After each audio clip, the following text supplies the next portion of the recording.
This is actually taking a lot longer than it usually does, which is worrying me. Hmm. Is it like loading for a while? No, I'm even on the right network and everything, but the stream manager is still showing me the card. I don't know if this has got to be a Oh. loading protocol thing on their end, because as I can see now, I do believe that we are live. Buenas noches, gente. Almost. It's getting pretty crepuscular out here these days. Hmm. Good Th- word. hmm This is, as always, Isidro Montalvo Espinosa, broadcast coordinator for Liga Nacional Puertorriqueña en Vivo. With me, as always, is my co host, the redoubtable Luisa. How are you doing? Good evening. Very hot and stormy here, so it's a little rough weather-wise. How are you doing? It did rain quite a bit today, but if I'm honest, I haven't left the house in a while. Hmm. No, That's a that's, smart move. let's see, today's Friday.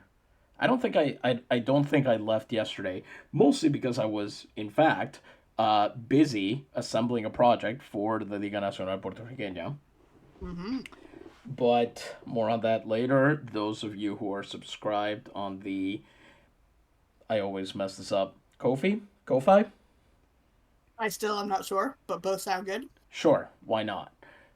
If we do it both ways, then you can all be mad at us. And you will see there's a bot script that will occasionally pop that link into the chat. If you are subscribed there, pretty soon you'll see some stuff that is coming out from us. For those of you who may be unaware, if you're watching, we run basically a subscription service, $3 a month, which we mostly use to help defray costs because it's actually somewhat expensive to grab all the tools and different things that we use for this. And in return, you get to create your own baseball player. And a new benefit this year, you also get to create your own minor league team. It affiliated to one of the Puerto Rican teams, but you get to design them, choose what their uniforms will look like, name their stadium, and then we basically custom design it for you. Louisa, I know you can speak to this process somewhat. Mhm. Yeah, I wanted thing that was important to me for my team was that they had the color purple somewhere in their uniforms. So I chose a hummingbird, and they are green and blue and purple. My team, the Zumbadorcitos, excuse me. Ugh, and I'm very excited. I'm excited to see them play. I haven't seen them do anything yet. Yeah, we would really like to take that up in the future. We may have some stuff with that. Maybe we'll end up watching some minor league games or so on. In fact, the minor league season is over right now, and even though we should be getting to this game, there's no harm in checking this out really quickly. It's not like this broadcast is going to take 4 hours no matter what we do. I feel like I immediately am jinxing it by saying that. It's going to be a 24 inning game. Yes, I would like to report that your Zumbadorcitos ended the season 52 and 44. They Okay, I like were that. they were one, two, three in well tied for fourth place, sort of the Joe Lieberman Nice. situation, where three teams ended up with that same record, all of them 8 games back from Rio Grande, which won the division. The division is Rosendo Matienzo Cintron, a famous contrarian who basically was just whatever political position pissed off most of his friends. I know some people like that. You might be broadcasting with some people like that. They have a Croatian dude. Their right fielder. Well, yeah, no, this has to be the right fielder. He would have started 82 of their 96 games. There's a guy named Djoka Jeftic, I guess is how you would pronounce that. Oh, wow. Interesting. Did not even know Yeah, that. I used That's to know a very lady cool. from Croatia. Yeah, Nice. Was she from Split? Because that's where this guy's from. she was from the southern coast, so a very Hmm. like Mediterranean part of Yes. Croatia. Oh, interesting. Well, yeah, Split is kind of down there. Well, more on Okay. that some other time. Anyway, there's also one, two, three Cubans on the team. From one from Camagüey, one from Havana, and one from Mayari. A Mexican from Jalapa, And then a Scotsman, their backup catcher, is a 16 Oh, year old named Harry Jack from Bridge of Allen. oh, nice. Yeah. So that's the kind of stuff you can do if you join up. A lot of it is basically you add your part into this world and you can help us. You get to help us enrich it. We ask questions of our supporters. We try to make sure that they're involved in the changes that we make, and we're going to try to ensure going forward that we update everybody on what we're doing next, what projects we've got in line, because it's a lot of work doing this. I don't mind telling you, we want to we want to make sure that you see that we're always doing something for this. We're always trying to improve and widen this world and make it a more lived in place. We've got a lot of stuff that we want to do in the next month or so, and we want to make sure that you know all about it. But you are here to watch a ball game, and today, on August 27th, 1904, the Navegadores de Naguabo are going to play the Cuervos de Patillas. These are both current playoff teams. The Navegadores de Naguabo are, by some distance, the number one seed. They are 88-34 currently. Very, very good record. I think the next closest team is somewhere in the 82-83 win range, though I might be wrong about that. Meanwhile, the Cuervos de Patillas are currently in the weird position of being forced into a wild card spot by a team that currently has lost its best pitcher. Oh no. The Telegrafistas de Arroyo, I was correct, by the way. The next closest team is the Palomas de Sidra at 83 wins. Okay. That's not the next best percentage because Sidra has played a lot of games. Kamui is the next best by percentage, I think, because they only have 81 wins, but they've only lost 39 games. So they're doing a little bit better. At any rate, the Cuervos de Patillas, they are in a division with Arroyo and Maunabo, and anybody can tell you that Maunabo is not a threat to take this division. That's just not going to happen. Ugh, makes me feel bad for them. They do have one of the top defenses in all of baseball this year, but no. Let's call bread bread and wine wine here. That's the expression. It is in Spanish. All right. Anyway, however, Arroyo and Patillas have been pretty consistently leading the division, and then the other one is usually good enough to get the wild card. This year, Arroyo was having a very tough time, and it wasn't even really holding on to the wild card spot at some points this season. When Naguabo played them, if I remember correctly, they looked like they were about to just lose out entirely and not make the playoffs, which is wild for a team that is almost always in the postseason. And I don't know what exactly were the moves that they made. I know they got rid of one of their longtime infielders, Eduardo Martin, which is not the same as the Eduardo Martin who's in the Quebradillas team. That guy's Cuban, this guy's Puerto Rican. But the point is, something in there just clicked. And then they lost their best pitcher as they were starting to win games. And you would think, well, this is it. Meltdown, right? It's over. Yeah. They are leading the division. What? Maybe that pitcher was unlucky. Yeah, Patrick Ewing theory. As soon as, Poor guy. as soon as the star was gone, everybody else just stepped up. That's how much they all hated him. They hated him because he spoke Texan. Yeah. Makes sense to me. It's really sad because he was doing quite well. This is Dennis Lampkin, who won the Excelentissimo 2 years ago, I believe. He broke the record for single shutouts in a single season. He pitched 15 of them. Wow, okay. I've heard his name around the LNP scoreboards. Yeah, they call him Houston's own around here. Or El de Houston in Spanish. But he's probably the second most famous player from Houston, I would say. Who is the first most famous player from Houston? Obviously, that's Ted Balloon. Mm-hmm. Who is currently the only pitcher to have achieved 750 career strikeouts in the 20th century. Amazing. We have not gotten into trying to add up the numbers from the 19th and the 20th. We're sure there's some stuff going on there. We may do that one day. It will not be today. Let us tell you that right now. Fair. However, Ted Balloon, and those of you who have watched a lot of these, might be surprised to see that Ted Balloon is not pitching tonight. Mm-hmm. To get to Ted, we try to schedule these games such as Ted pitches at home against a playoff team. In August, we could get two of those together. We could not get all three together. And it was the pitching at home that was the real problem.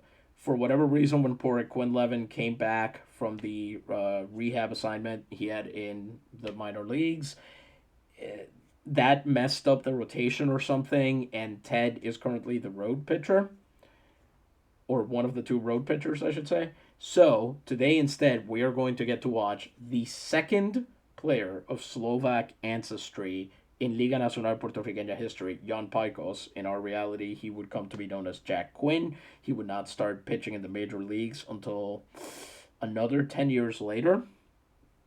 Oh, wow. And he would have a very long career. I believe he was the third oldest player to make a major league appearance. He was somewhere in his late 40s when he pitched his final game. And he pitched quite a bit that last season. He bounced around between many different teams. But this Jan Pajkos is 21 and started pitching 2 years ago. So it is very conceivable that he may pitch for the next 30 years. That's incredible. I hope it's true for him as well. I guess now it would be more like 28, but still. It would still be quite impressive. And you may also notice, if you watched a lot of these, that a couple of our standbys aren't in the lineup. And there's a very simple reason for that. They're tired. Aw. Etaoin Shrdlu, who is normally our designated hitter, is exhausted. He is currently third in runs batted in the Liga Betances, I should say, not the entire Liga Nacional Puertorriqueña. I think he's sixth or seventh. A bunch of the like hardcore RBI guys are all in Ostos, so that pushes down things a bit. And Rob Feaster, who would have normally been leading off tonight, is also kind of tired. He said he would be okay. He wanted to play apparently, but the manager said, "Nah, we're gonna sit you. It's okay. Take the day off. It's fine. If we can't win against this club without you, a club where three guys in the starting lineup are batting under 200, then we have real trouble." Yeah, that sounds like famous last words to me. Sure does. I mean, I know you're looking at these symbols here that indicate who has the advantage in the matchup, and I know that this is making you incredibly nervous. It is. Also, I will say, I have a special interest in a certain player, that is one Graham Ham Underwood, and I was told he was going to be starting the batting lineup tonight, but he is not. You may or may not be able to see this. These are matched up by position. Oh, so So it's catcher, first base, lineup. second base, third base. Yeah. Well, good. Yeah. If we do lineup, it will be like this. Yes. And then it gets even worse for the Cuervos because, yeah. And I want to say for listeners who are interested in joining the LNP as a supporter, you get to create a player, as Drew mentioned earlier, and mine is Mr. Graham Underwood. For those of you who are unfamiliar, Underwood ham is deviled ham. It's a thing. It exists. That's the joke. That's why he's got his little pointy mustache. Oh, he's great. Yeah, exact. Oh, that's a very good point. I like that he's doing that. Also, you know what I just realized is Graham Underwood is a 22-year-old man from Newcastle upon Tyne. Mm-hmm. Him trying to speak Puerto Rican Spanish must be the most cacophonous experience in human history. But it'd be fine, because here's the thing. People say, the Geordie accent does get made fun of, but in surveys of beautiful English accents, it usually ranks near the top, surprisingly. I don't know who they're surveying for these. But I wonder if some of that mellifluousness might help him with his Spanish. It does have quite a bit of a lilt, you're right, and that would Mm. certainly transfer over to Puerto Rican Spanish, which we are often told that we sing when we talk. So Mm-hmm. that could be helpful. I won't lie. This is kind of like I was surprised to find out that apparently the accent people most want to hear out of the public address system on a plane in the British Isles is Scottish. Okay, I can I, see that. There's some very good enunciation in some of those well, accents. there's that, and also if you're used to thinking of Scotsmen as ship engineers and things like that, you hear that coming out of the PA, you're thinking I'm in Mm-hmm. safe hands. We're good. Yeah, it's very reassuring. Stephen Fry had a story about how he got on a plane with an Australian pilot, and after he sort of gave the initial flight lecture and said everything he said, um, well, that's enough yakety yakking from me. He may have just said yakking. Then he said, "It's time to push some service down the aisle and some scenery past the window," That's great. which implies you're flying very low. Yeah, but you're on an adventure together. That's what I get from that, and I love that. That's a good point. All right, let's head down to the field here. Make sure my audio is working. New headphones this week Nice. You're a because real gamer now. I hate to Mm-hmm. tell you this, but the old set were also gaming headphones. In fact, they're Gamer forever. literally by the same company and the same line. There you go. The only difference is these are wireless because between my cat and normal wear and tear, I have now frayed the cables on 3 wired headphones that together add up to the cost of one wireless set of the fancier kind, Well, at least you figured it out at this point. I guess. Whoa, we got a vibrant uniform matchup tonight, I tell you. Yay. Look at this. Purple and blue for the Cuervos de Patillas, the Patillas Crows, with those striped socks that I just realized are probably more appropriate for magpies? Question mark. Yeah, maybe if they were black and white for sure. Yeah, Definitely. but certainly very interesting pattern we've got Mm-hmm. going here. We should, let's see, we've got not quite a sellout. It's raining, so I would expect a delay, if not even a cancellation. It's hot out, 31 degrees Oh boy. Celsius, to be clear. And the wind is blowing out to center quite briskly, 11 kilometers an hour. So we may see some of those long doubles and triples, which means Ham Underwood's defense in center field is going to be tested. I don't think it's going to be found wanting, given what we've seen. He's currently in line for the fielding award, but that'll be fun to see, especially because I think the center fielder for the other team is not quite as good. In fact, he's currently standing at the plate. Very good hitter, I think, but not a particularly distinguished fielder. Before we announce the lineups and have our first pitch, we need to thank a very special sponsor. This is somebody who's been with us from the very beginning. We love them, they love us, and we want to tell you about them. Who is this, Louisa? We are talking about, as always, we always want to thank Dr. Gonzalez and his wonderful wood tar liquors. Folks, 50,000 patients have been cured over 10 years with these elixirs. Chronic colds, rogue coughs, abundant chest discharges, asthma, bronchitis, and other respiratory ailments, all cured by it. It helps with consumption and bladder catarrh, that's inflammation. It purifies your overhumored blood, and it whets the appetite for fattening. Important. Not to be confused with other Dr. Gonzalez wood tar liquors. Accept no substitutes. And it's sold in all good pharmacies, especially San Juan's own Farmacia Guillermetti, at the corner of Calle de San Francisco and Calle de la Cruz.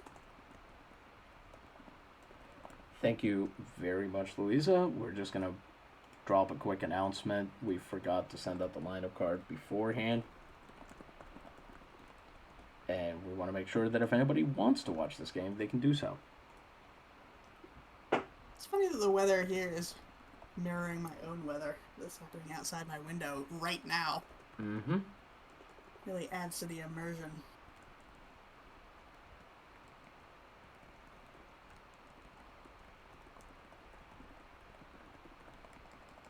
I do like those Cuervos uniforms. They remind me of, what do they call it? Disco bowling, where they put the black lights on in a bowling alley, and they often have, like, glow-in-the-dark poster paint sort of decorations on the walls and stuff.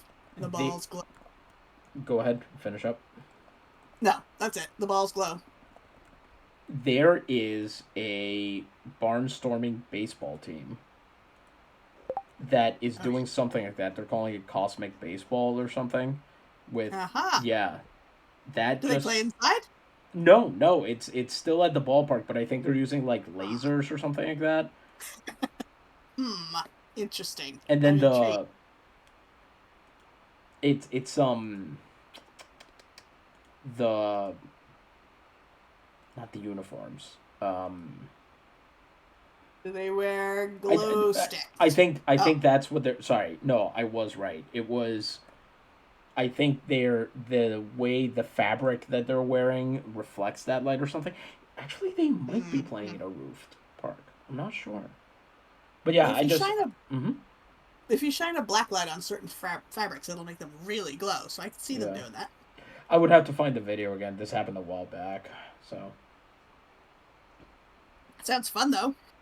yes, indeed, that it does. Okay, just making sure everybody's been made aware, and here goes nothing. Tonight, the lineup for the. Oh boy. Wait a Oh second. no! You're What? building up so well. Oh jeez, you gotta be kidding me. The stream info, Yep. I did all the work of editing it, but apparently I just didn't hit done. Oh no! Ugh. I'm gonna get this right one of these days, I swear. Anyway, Uh-huh. the starting lineup for the visiting Cuervos de Patillas. Leading off and playing center field, number 37, Diego Murillo. Batting second and playing second base, number 9, Simon Hernandez. Batting third and playing left field, number 57, Luis Flores. Batting fourth and playing right field, number 45, Santiago Tinajero. Batting fifth and playing third base, number 48, Aquiles Gabaldon. Batting sixth and playing first base, number 1, Seferino Perez. Batting seventh, the designated hitter, number 34, Enrique Rojas. Batting eighth and catching, number 38, Felipe Torres. Batting ninth and playing shortstop, number 22, Adelmo Vasquez. The starting lineup for the home team, the Navegadores de Naguabo. Leading off and playing center field, number 27, Graham Underwood. Batting second and playing left field, number 37, Vidal Santiago. Batting third and playing shortstop, number 6, Benigno Valdez. Batting fourth and playing right field, number 56, Frank Del Castillo. Batting fifth and playing second base, number 11, Jacques Centuro. Batting sixth and playing third base, number 12, Wally Balk. Batting seventh and batting seventh, the designated hitter, number 17, Pablo Salmeron. Batting eighth and catching, number 0, Spike Stonehand. Batting ninth and playing first base, number 23, Min-Soo Kim. Pitching for the Navegadores de Naguabo tonight is number 74, Jan Pajkos. Jan has pitched 265 innings on the year, won 19 games and lost 9. He has struck out 109 and walked 49, has an ERA of 2.14 on the year. Jan throws a fastball, curveball, screwball, and changeup. Currently, his best pitch is the screwball. That probably will not change anytime soon. It's kind of his trademark, although the curveball may overtake it one day. And it is very funny to have a guy who can throw a curveball and what is effectively a reverse curveball. Nice. I love that. He will eventually also develop that changeup quite a bit, probably under Ted's tutelage. Certainly a lot of great pitchers on this team with excellent changeups. I want to just take a minute and talk about how awesome the rise of Jan Pajkos has been this year. Everybody kind of expected him to be the number four starter. He has been surprisingly effective this year. Last year, now granted, over the past 2 years, he has only started 7 games, and it has usually been as an injury replacement. Okay. Having said that, over those past 2 years, he was, how do I put this? Bad. It's a shame. In his first year, as expected, he was incredibly below average, though a lot of that can be traced to his one start where he gave up 10 runs in the first inning, not all of which were even earned. In his second year, he took over when Porek Quinlevin got injured right before the season started, and he did, fine. He walked more guys than he struck out, but he reduced his whip quite a bit. His ERA was half of what it was the previous year, and it was actually within 20% of average. So he was doing quite a bit better, although everything implies that his luck would have run out eventually. This year, his ERA is 27% above average. And especially in terms of the outcomes that he can control, hitting batters, striking them out, walking them, allowing home runs, he's actually a little bit above average. A little more than some guys who actually have lower ERAs than him. So there is some luck there. But it's just been a big discovery for this year. It's a real secret weapon moment. The fact that they had him hidden this entire time and they could deploy him with Ted Balloon, Everton Stack. I mean, going into the playoffs, this is a formidable rotation. Yeah, I hope they can do it. And batting against him, Diego Murillo, who is currently hitting 252, OPS is 660, no home runs, and 40 runs batted in. Let's see here.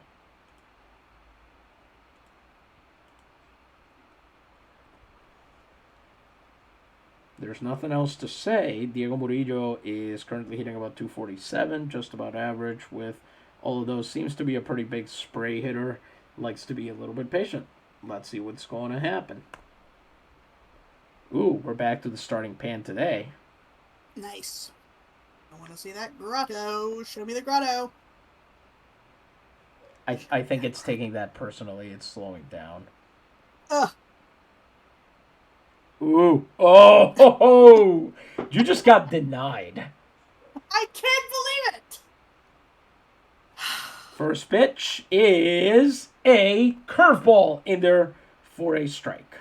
And we're off. Someone better just get a home run so I can see the grotto. That's all I'll say. Remember when Rob Feaster hit one there a couple games ago? That was awesome. So good.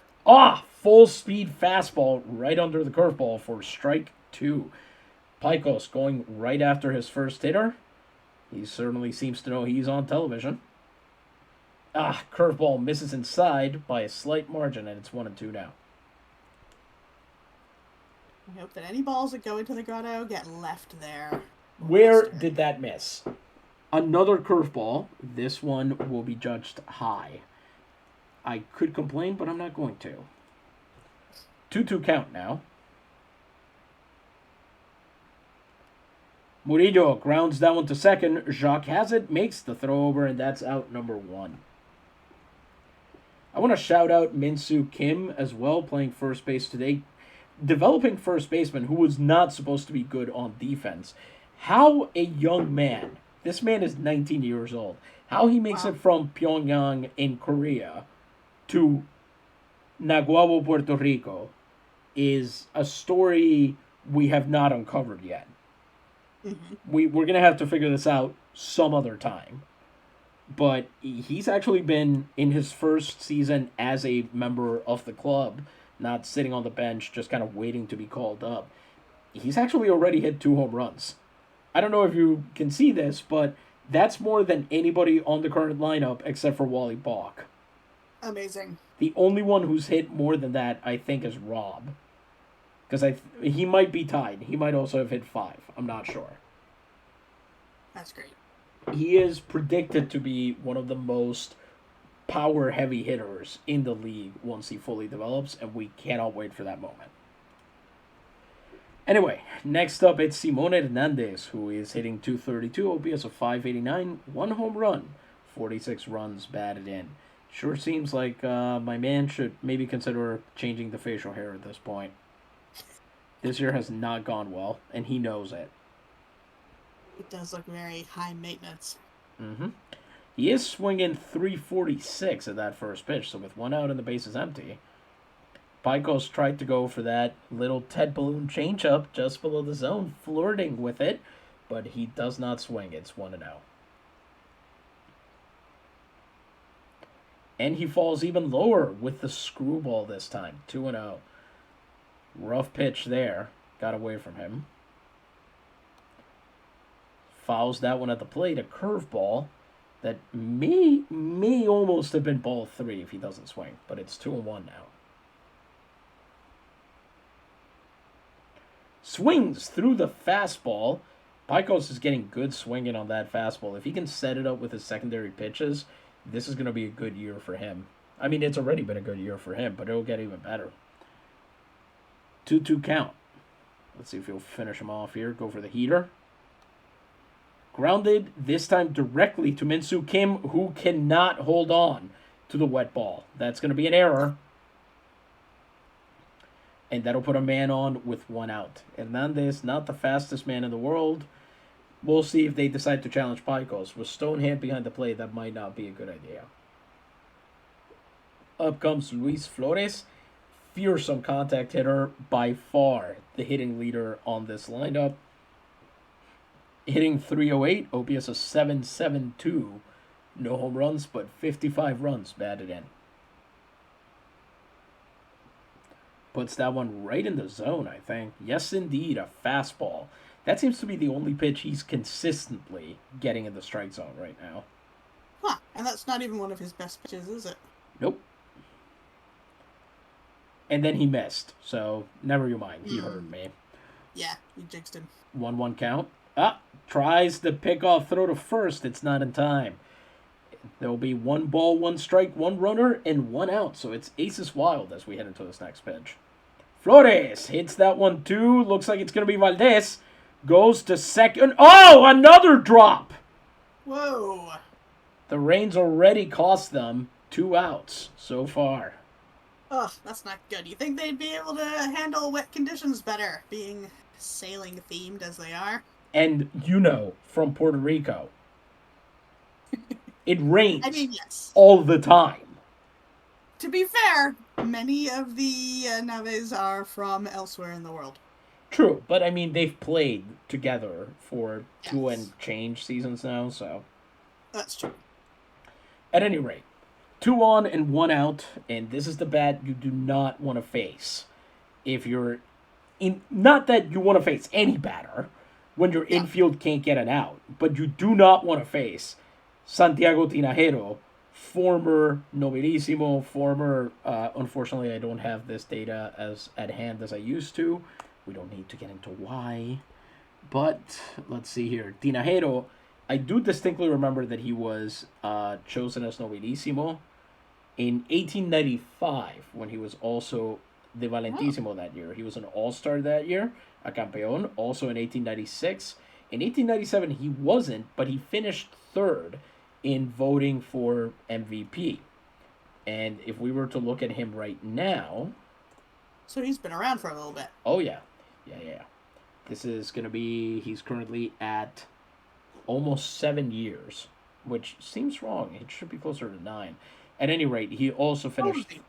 He is 33. He started young, yeah. Yeah. All right. He was not a campeón this year or last year, it would appear, but he was in 1901 and 1902 and once again finished 3rd. Point is, fearsome hitter. You do not want to run into this dude if you're having trouble getting the outs. And that's what Pajkos has to do now. 13 pitches on the line, 2 outs. He's praying for this double play ball. Tinajero. Ooh. He challenges him with a high fastball and gets a looking strike. 0-1. That swung on. It's hit to Kim. He holds on this time, makes the throw to second, and is that going to be an out? Apparently so. Valdez has it. Nice. And that'll be out number 2. Runners on the corners for Aquiles Gabaldon. Some of you may remember the last time we broadcast a Patillas Cuervos game, Gabaldon was one of the most annoying hitters in the lineup. However, he is 0 for 5 against Pajkos in his career.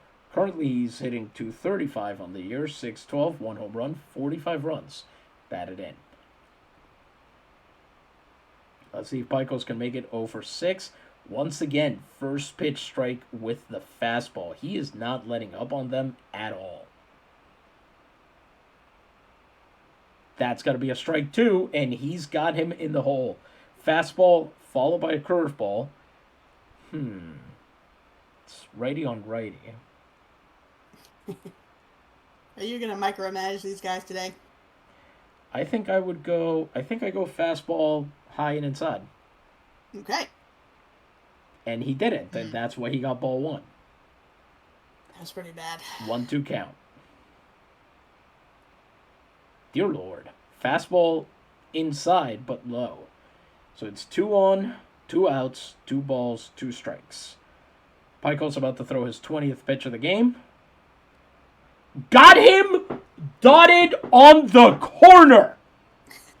Very nice. Painted what turns out to have been a fastball, dialing it up to 155 kilometers per hour. Boy, he's going to be insufferable now with that fastball. Yes, indeed. But look at that beautiful corner pitch. That's amazing. Mm-hmm. All right. Ooh, I do love these numbers. They took a bit to get right on the uniform, but they're very nice. If you've seen the Cuervos de Patillas shirt that we have available, this is the same font. Oh, very good. I was wearing that one just the other day. With my cool crow with sunglasses available in the LNP Gaceta threadless store. Mm-hmm. And now, it's time for Charlie Stuckless, number 10, to take the mound for the Cuervos. Charlie has ridden the bench a lot of the last couple of years. Even when he was really, really good in 1901 and 1902, that just seemingly didn't win him even a little bit of trust. Because last year he only started 28 games, and as far as I can tell, he was not injured during that year. He did have a down year. It was rough for him, but still, you would think that would have won him a little bit of a vote of confidence. This year, he has returned to the starting rotation after whatever they cobbled together in his absence just wasn't getting the job done. He's 38 years old, and he's pitched quite well so far this year. ERA of 1.37 over 65 innings, 4 wins, 3 losses, 27 strikeouts, 211 walks. He hasn't allowed a home run yet. He's hit only 1 batter. He throws a fastball and changeup. Then he has a sinker that's a little bit better than those, a curveball, and his signature pitch is a split-finger fastball, which is an incredibly annoying pitch to hit at the best of times. So we should expect some frustrating at-bats here. I'm surprised with him being a Canadian that he is not very good at hitting. I guess pitchers often aren't. Yeah, for sure. I think pitchers are the one kind of Canadian that can't hit. Mm-hmm. That's why they become pitchers, I would imagine. Yeah, they gotta play baseball, so what can they do if they can't hit? Pitch. That's right. When you're the one guy in the lumberjack camp who can't hit. But you're 7 feet tall. I'm assuming he's 7 feet tall. Oh boy, I don't even think he's as tall as Pajkos is, but I can't find his height here. He is 1.73 meters. Well, that's under 6 feet, right? Yeah, by some distance. That's got to be high 5s. Yeah, 5'9", around there, perhaps? Off the top of my head, no idea. Let's find out. So I start to, divide it up by You percentages. were 1 inch off. 5 feet 8 and 7/64 inches. Well, that's certainly not tall. Anyway, first hitter against him is going to be one Graham Underwood. Woo! Currently hitting .283, OPS of 659, 1 home run, 61 runs batted in.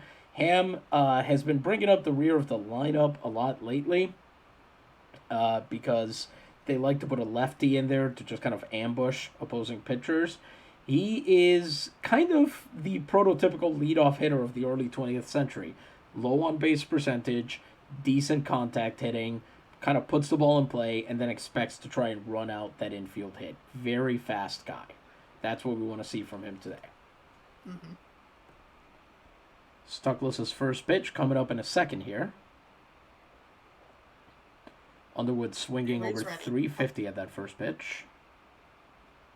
That sinker missed, but was called a strike. 0-1. Don't like that. This is a problem. Ham has a very developmental batter's eye. It's not there all the way yet. It really doesn't help when the umpire gets the call wrong. Yeah, especially over there. Like, even if he tried for it, he wouldn't be able to get good contact. Exactly. 0-1. That's got to have missed. A curveball inside. 1-1. Yeah. Interesting. It's about the same distance out of the zone as the other one that was a strike. Yep. That curveball is on the corner. 1-2. Boy. So with the 2-strike approach, let's see if Ham goes for fouling off some balls. Tries to extend the AB a little bit, get some more pitches out of Stuckless. Nope! What he does is he swings right through the fastball under the zone. Damn. A 4-pitch strikeout. Stuckless is 28th of the season, and up comes Vidal Santiago, who's hitting .288, OPS of .697, 1 home run, and 55 runs batted in. 1 out, base is empty. As Santiago watches that one, it's a sinker. This one does hit the corner. It'll be called strike 1.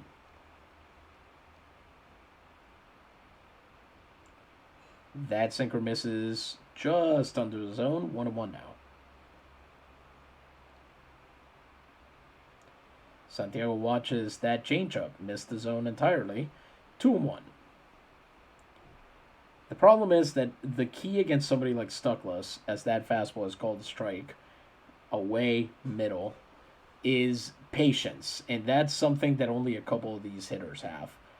They can extend the at-bat, but they have to put the bat on the ball to do it, and that's when they get in trouble. Yeah, a lot of them are still young, so I guess that's their weakness. Indeed. 2-2 count. Santiago skies that one into foul territory. Should be catchable over there. Oh, he dropped it! What? What's happening? Why was he over there? Why was he trying to catch it? All these things. Because it's a foul ball. If you catch it, it's an out. Even over the line? I didn't know that. Yeah, you can catch foul balls on the fly. Technically, you can catch any foul ball. The problem is that if it hits the ground, it's a foul ball, and there's no point. But if it's on the fly, yeah, you can catch it, and it's an out. Interesting. That seems a little unfair, because you can't run on it, can you? Nope. All right. So it's supposed to encourage, the idea is to encourage the batter to, if you're going to foul in a certain way, and usually if you're hitting foul fly balls, that's going to happen because you almost got the right contact on it, but not quite. So it, adds to the risk assessment there, basically. Fair enough. Anyway, it's a 2-2 count now. Swings on that one and lights it down into center field. Diving catch on that hardliner from Murillo. Incredible play out there. I'm going to watch that again. That was a 5-star catch on a hard hit out there, aided by the wind and everything. And Murillo had to position himself perfectly to make the catch out there. Great defensive play. Up comes, with 2 outs and the base is empty, Benji Valdez, who is currently hitting .287, OPS of .781, no home runs, 42 runs batted in. Benji, of course, our team captain. 4th in the league in runs scored, 77. Actually, no, our team captain is Stonehand, come to think of it. Benji might be the star, but Stonehand's definitely the captain. Sinker misses low, 1-0. Lines that one as well. This one into left field, and it squirts past all the defenders. Well done by Benji there. It's a single. And now with Felipe Torres behind the plate, I wouldn't challenge this duo. Stuckless can hold runners like there's no tomorrow. Torres has a great arm, so we are 100% about to watch Benji Valdez get thrown out. By the way, this is what happens when you leave a split finger fastball right over the middle of the plate. You know what happens then? What? The same thing that happens to every other pitch. He's lucky that one didn't end up in the stands. Frank De Castillo is up next. He's hitting 277, OPS of 736, 1 home run, 73 runs batted in, which leads this lineup.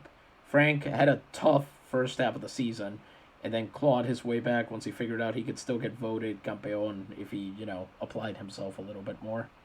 Mm-hmm. That's a ball. By the way, forgot to mention, out of these 4 batters we've seen, the only one not to have been a campeón this year is Vidal Santiago. Ham, Benji, and Frank Del Castillo were all chosen as campeones for Liga Betances. Oh, okay. 1-0 count.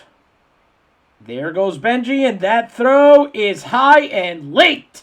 Woo! He'll be safe. It's a 66th stolen base of the season, and to boot, those 2 sinkers missed. It's a 2-0 count for Frank Del Castillo. Nice. Swings on that one and spoils it. That probably would have been ball 3 if he'd let it get through the zone. Maybe not. It's a 2-1 count now. Fouls that one off as well. Getting a little bit overactive on that trigger now that he's got a runner in scoring position. A splitter and a sinker inside. Jam pitches for him, and it's worked. 2-2 count. Oh! That's a great take on a sinker in the same location, and it'll bring this to a full count. So, you know what that means. It's the 6 words everyone loves to hear during a baseball game. This will be a payoff pitch. Woo! Coming in. Got him to end the inning. Another sinker. Stuckless' second strikeout of the inning. Strands Valdez at second. Frank De Castillo goes down swinging on what almost certainly would have been ball 4. We're through 1. Scoreless tie. Yep. 3 errors between both teams. It's going to be one of those games. Yeah, only 1 hit. That's the surprising part. Yeah. Well, they had 2 on, but both of them came on drops, so... Yeah. Here we go into the top of the second. Jan Pajkos, 20 pitches over that first inning, including a strikeout. He will face Seferino Perez, the first baseman, who is currently hitting 195 with an OPS of 515, which is, for a first baseman, bad. 2 home runs and 37 runs batted in. Do you think the game really accounts for wet conditions? How so? Like, we're saying there's a lot of drop balls and things because of the rain. How likely is that the game... Oh, they'll tell you. The play-by-play okay. will mention it a lot. Well, that's clever. Now, granted, it seemed to only mention it after a rain delay, but I know that the game takes weather into account when calculating errors. So, That's good. I think once the rain delay happens, it trips the switch that says you can talk about it now, like it's a media embargo. Uh-huh. Screwball is called in the zone. This umpire just really likes those not inside pitches to his left. Yeah, I was going to say, always on that side. 0-1.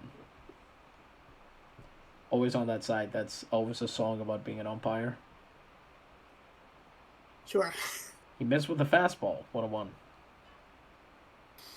I was trying to tie it into something, but I couldn't. I'm not subjecting anybody to my Elvis impression, so we're done here. Curveball misses on that side. 2-1.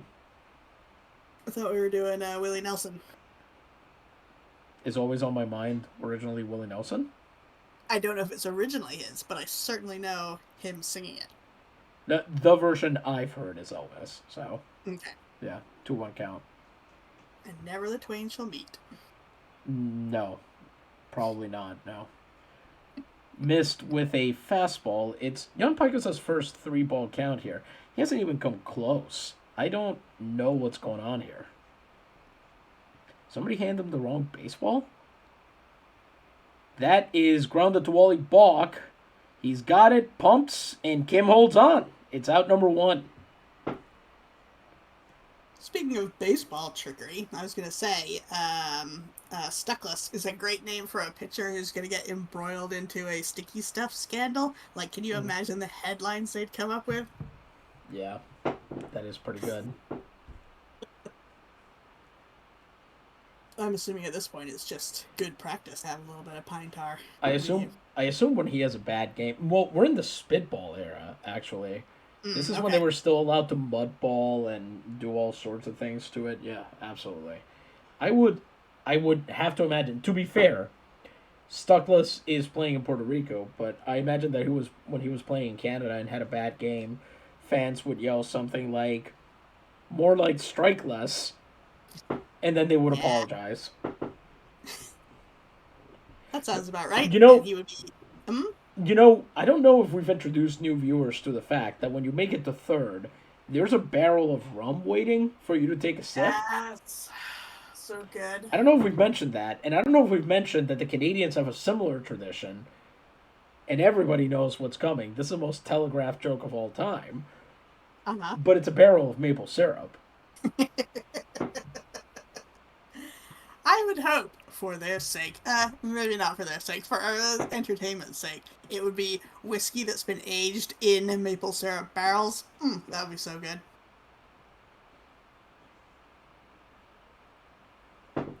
Have you had whiskey that's been aged in maple barrels? I've had bourbon that has something to do with maple, and I don't remember what, but it did taste a little mapley. It was pretty good. To be fair, I am much more a whiskey fan than a bourbon fan. Bourbon is too, whatever. We don't need to get corny. Into it. It's no, too corny. No, corny. Yes, good job. What an amazing joke. Thank you. No, what I was going to say is that bourbon burns differently in a way I really don't like. Yeah. At any rate, typically it doesn't stop tasting like whiskey. It still pretty much tastes the same. Sure, but it can pick up some of the wood notes of the various barrels you keep. That's fair. More importantly, though, I do need to mention this. People don't know this, but that's actually what the majority of the Western and Plains League's operating budget is getting all of those barrels of maple syrup out there. Paying their players in those little maple sugar cakes. Do you know how goddamn expensive it is to ship barrels of maple syrup from Ontario to Vancouver in 1904? I can guess. There's a reason they don't pay their players well. Mm-hmm. It's because they're greedy, but also... Anyway, with one out, Enrique Rojas, the designated hitter, is in next. He's hitting .243, OPS of .625.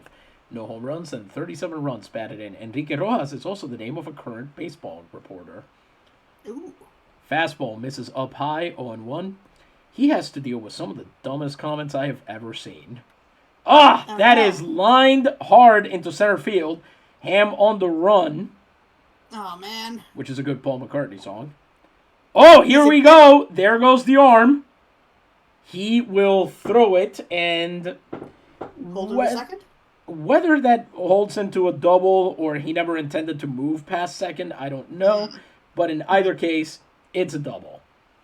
With a man on second and one out, he will now face Felipe Torres, the catcher, who is hitting .198, OPS of .485, one home run, and 32 runs batted in. And guess who he hit the home run off of? Who's that? Jan Pajkos. Oh, man. Well, if he hit it this year. If he hit it another year, then maybe. But in his career, he's only faced Pajkos 3 times. Even he seems surprised by the fact that he's hit a home run. Mm-hmm. Is he young? He looks young. That is hit through the right side of the infield. And there goes Frank with the throw home. The throw is off target. It What? misses home plate completely. How could you do this? Rojas will score, and the Cuervos will take the lead. That's the third error of the game by the Navegadores, and a man will be back on second for that one. Poor Jan Pajkos picks up the earned run, even though it was on a bad throw. That was a screwball. Away, good pitch to throw to a lefty batter, but he just got it. Apparently, Felipe Torres just really enjoys hitting against Jan Pajkos. He's gotten it inside his head now. Man on second and one out once again for Adelmo Vasquez, the shortstop, who is currently hitting 175. OPS of 433. No home runs and 4 runs batted in. Pajkos pitching a little scared now, worried with the runner in scoring position. He misses low with the fastball, 1-0. Then misses outside with a curveball, 2-0. That is fouled on a fastball inside. So at least he's attracting contact. Let's see if he can build on that. Gets a swinging strike on the curveball inside. 2-2 count. Time to see if he can finish him. He's got 2 strikes on him. Nope. He misses low and away. Curveball again. And this will be a payoff pitch. Swings on that one and lifts it into left field. Vidal Santiago has to go chasing it down. Oh, man. And the 8 and 9 hitters in the lineup have both beaten Jan Pajkos today, and both have scored runs. Jeez. Back-to-back RBI base hits there. And there's still a man on second, and still only 1 out. Patillas doubles their lead to 2-0 here in the top of the second. And Vasquez now takes scoring position. The lineup will turn over, and Diego Murillo is up first. He is 0 for 1 on the day. Rough. Very rough. Yeah, really. Misses low and outside with that fastball, 1-0. That is also hit into left field. Santiago once again not near it. He's got it this time, makes the throw. Stonehand has it, puts the tag down. Should be an out. Is it? Umpire's fist goes up. It's an out. Out number 2. Murillo takes second, but they won't score the third run. Nice. You can see why they challenged the arm between the wet conditions and what had happened already in the inning. Sure, Yeah. Why not? Go for broke. But this time Vidal cuts him down, gets the assist, and up will come Simon Hernandez, who is 0 for 1 on the day. Oh, hey, is the background, are the sounds working? Because I realized just now I could hear that hit off the bat, but I don't hear any crowd sounds or other sounds. Huh.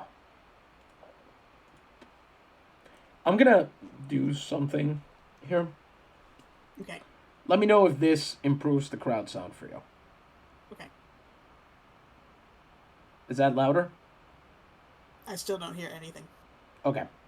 I was trying out the headphones first and seeing how much that. How about now? Nope. Interesting.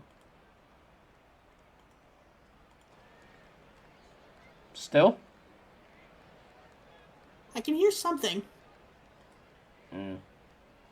Let me adjust my volume. I'm going to turn it up. Yeah, Okay. because that because that's almost too much for me. I had to lower it when we did last week's broadcast. Yes, I did too. I think I can hear it now. I have turned it up. There we go. 2 outs, man on second. And we'll keep figuring this out. As Pajkos, again, with the low fastball. He's been going to that pitch each at bat for the first pitch. They all know. It's a 1-0 count. Long looping screwball outside, 2-0.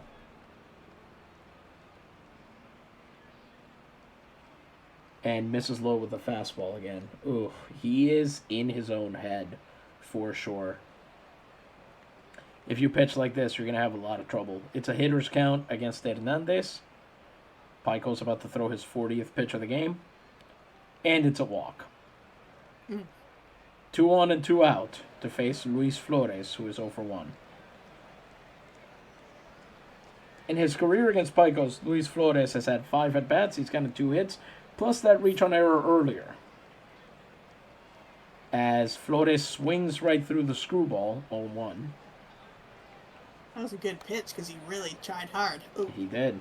Fouls off that one. Another screwball. Let's see if he'll finish him off with a heater here. Where did that miss? It's called outside, and that'll be 2-1. Pardon me, 1-2.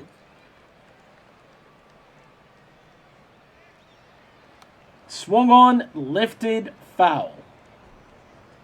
Even though the wind should have it straightened out to left field, but, 1-2 count still. Swings on that one, lifts it into center field. Ham Underwood getting in position, and he's got it to end the inning. Not a moment too late. Nice. Patillas gets 2 runs here, and they jump out in front. Can you still hear the crowd? It just switched off when you said that. Well, it didn't switch off. I lowered it about 20%. Okay. But it was getting to a point where I can't hear you over the crowd. I'll just turn mine up. Yes, there we go. What seems very weird to me is there's a slider for the sound, but if you get to a certain point, it just, switches off entirely instead of getting fainter. Well, what I'm saying is that's from your perspective. Right. That's what I'm saying. Through the interface. If I have it at 80%, I can hear it. If I turn it down to 60%, it suddenly switches off. Huh. Yeah. That must be a noise suppression thing or something. I guess so, yeah. I guess it must be. Yeah. Annoying. Fair enough. Bottom of the second, Charlie Stuckless got through 1 inning on 18 pitches, 1 hit and 2 strikeouts, and he will now face Jacques Centour, who is currently hitting .283, OPS of .713. He used to represent, no home runs, and 58 runs batted in.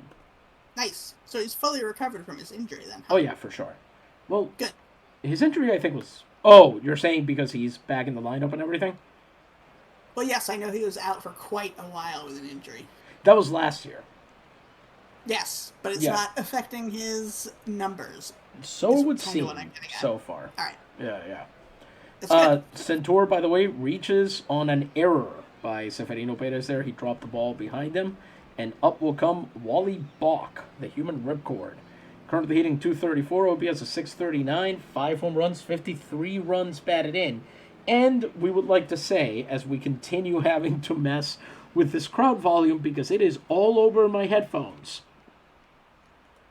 Jeez. Yeah, you do what you need to, and I'll try to figure it out.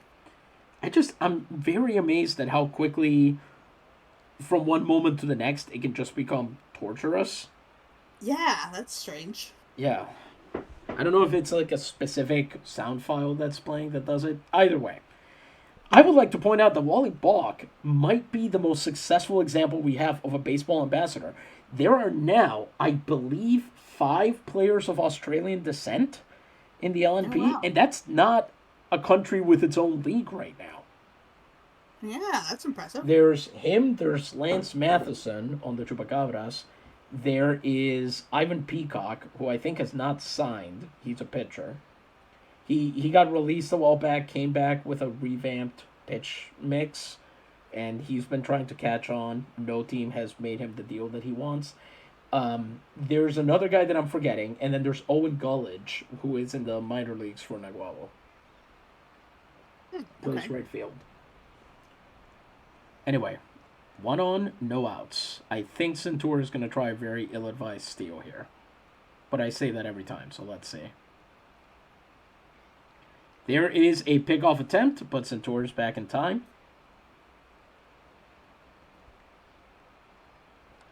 Balk!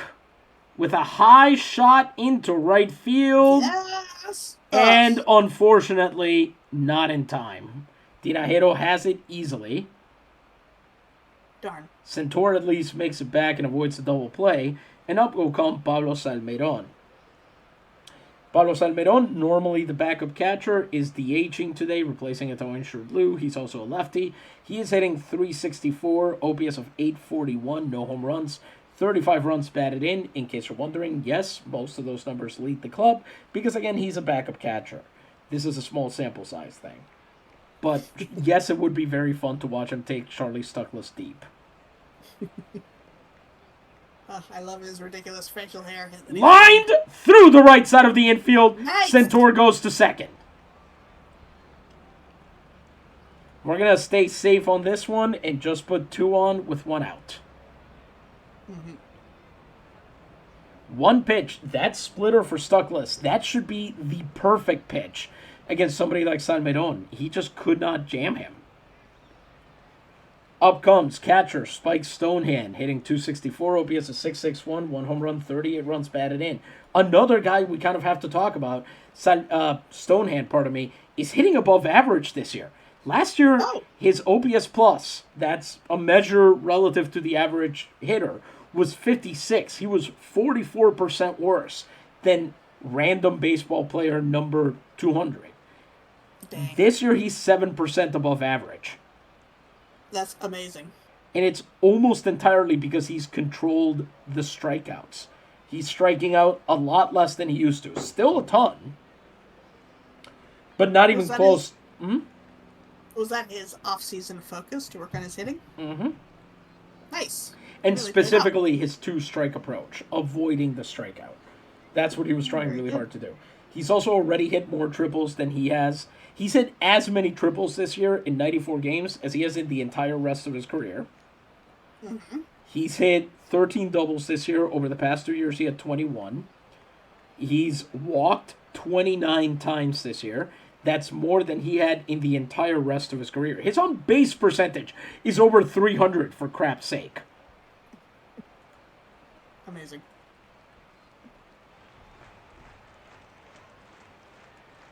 Stuckless gets a slightly favorable call on that sinker, 0-1.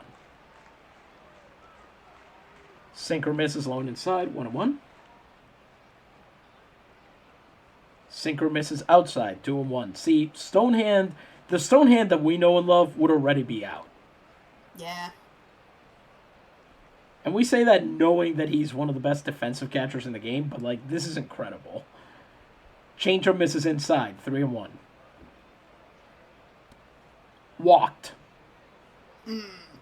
I can't believe I just watched Spike Stonehand take a 5-pitch walk. I mean, he's done it before in some other games, but this is incredible. Mm-hmm. I'm beside myself. Bases loaded, 1 out for Min-Soo Kim. Time to shine. I don't want to have high expectations, but it would be the funniest. He has a chance to do the funniest thing ever. Mm-hmm. Average of .223, OPS of .534, 2 home runs, 12 runs batted in. Stuckless, bases loaded, 1 out. Outside corner, strike 1, 0-1. Sinker misses away, 1-1. Fouls off that one. It's a foul tip, curveball, 1-2. And he strikes out looking on the curveball. It's Stuckless' third strikeout, and up comes Ham Underwood with a chance to redeem himself a little bit. He struck out back in the first inning. He's 0 for 1 on the day. Stuckless on 30 pitches. Let's see if he can make it happen.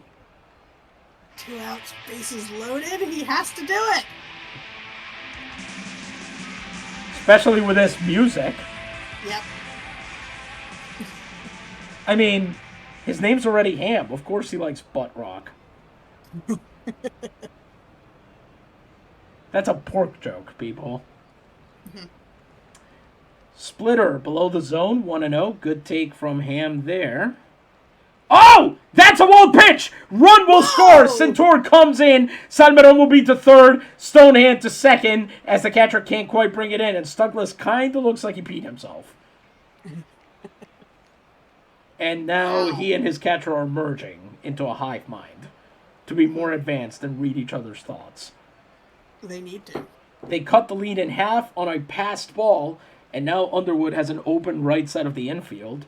I don't know if you walk him here. I don't think so. Santiago's the better hitter, so you don't want to have to face him, but let's see. Mhm. He gets the fastball and swings right through it, 2-1.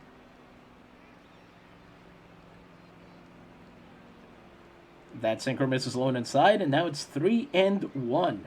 Ham working a good at bat so far against Stuckless, but will it end even better than that? Let's see. It's a 3-1 pitch coming in. That is hit to the shortstop. They're going to go to first for the last out, and it'll end the inning. It's a close play, but unfortunately not close enough. The inning is over, but now before the Navigadores cut the lead in half, it's now 2-1 as we head into the third inning. We're going to try to go more quickly from here on out. Jan Pajkos back on the mound. 45 pitches over 2 innings, 4 hits, 2 earned runs, 1 walk, and 1 strikeout. He now faces Santiago Tinajero, who is 0 for 1 on the day. As that changeup is in there, strike one. High changeup, too. Usually if that happens, he's gotten away on him. Yeah, maybe he got a talk from his catcher between innings. Curveball misses low. 1-1. Dear Lord. Tinajero lifts that one into right field. De Casillo chasing it, but it's going to go foul. 1-2. By the way, since we have a catcher whose number is 0, I happen to know this. Benito Santiago, who was a Puerto Rican catcher for the Padres in our reality, he wore double zeros so that his number would be visible through his catching gear. I was going to say, looking at this earlier, seeing 11 here. Is this 11 or is this 0? It's 0. Okay. I was going to say, I thought it was 11. I thought that's what was going on here. But 11, really if not. you watch when Jacques does something, he's wearing 11. You can see what that looks like. It's got little triangles to the side. Fair enough, but it wouldn't have exactly what you were talking about, where it works around that strap. No, it would not. 1-2 count. That is fouled off. We'll stay at 1-2. Big swing for a foul there. He must have not known he was going to try to do that. Tinajero fouls that one off as well. Boy, they are wasting his pitches is all they're doing. Let's see, who we got in long relief. I mean, I like our chances if we have to go to long relief. I'm not worried about that. Not even for a minute. 1-2 count. Oh, got him! Eat heat, Santiago Tinajero. High heater, and he can't catch up to it. Strikeout number 2 for Jan Pajkos, and he now faces Aquiles Gabaldon. It's 0 for 1. 1 out and base is empty. Gabaldon lifts that one into center field, and nobody's going to get to it. That's a rapidly sinking little hit. All Underwood's going to be able to do is hold him to the single. With a man on and 1 out, up comes Severino Perez, who is 0 for 1 on the day. As Perez does not swing on the fastball, and it's called a strike on 1. Lifted high into left field, going foul, foul, foul, foul. Santiago will watch it drop. 0-2 now.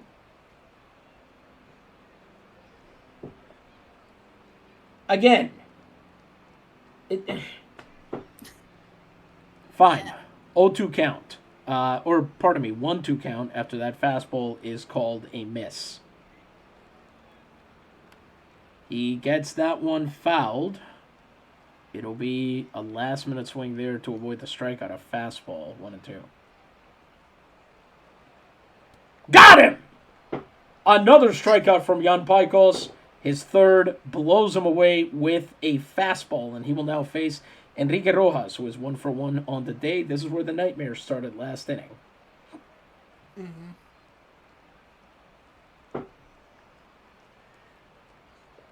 Rojas last time, of course, hit a double to left center. He holds up on this screwball, and good thing, too, because it hit the plate. Well, the batter's box, rather. 1-0. That fastball also misses. You could. It's understandable that he doesn't want to pitch to this guy. Mm-hmm. And then he throws him a fastball max speed right down the middle and he misses it. 2-1. Right. Amazing. Fastball misses low. 3-1. Pajkos already at 61 pitches on the day. Gets a swing on what should have been ball 4. And instead, this will be a payoff pitch. Woo! Got him! 3 strikeouts in the inning for Jan Pajkos. Patillas remains in the lead after that one, but they just get a man on and nothing else as we head into the bottom of the third. Amazing. Charlie Stuckless at 35 pitches over 2 innings, 2 hits, 3 strikeouts, 1 walk, no earned runs, and he will face Vidal Santiago, who is 0 for 1 on the day. Jan did his part by keeping it a 1-run game. That changeup is called a strike, 0-1. So now they've got to show up for him. That is not how you show up for your pitcher. Skies that one foul to the catcher. Torres has plenty of time to set up underneath it, and he knows how to catch a difficult ball. That curveball is out number 1. Bases remain empty for Benji Valdez, who is 1 for 1 on the day. Benji Valdez, the reigning Ilustrísimo, hit a single last time into left center. This time he tries to repeat the magic and fouls it off instead. A splitter that time, 0-1.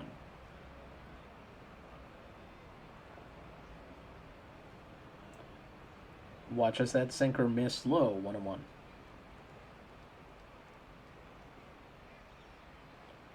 The 1-1 pitch is a curveball.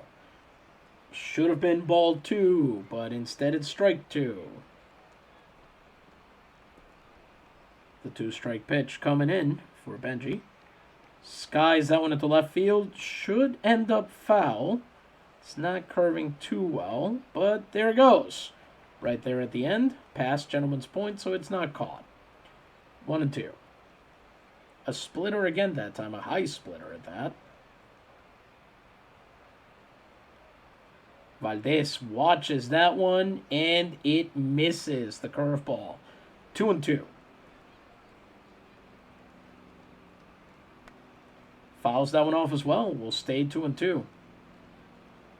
This is a pretty good at bat from Benji we're seeing right now. You don't see a lot of those in Navegadores games.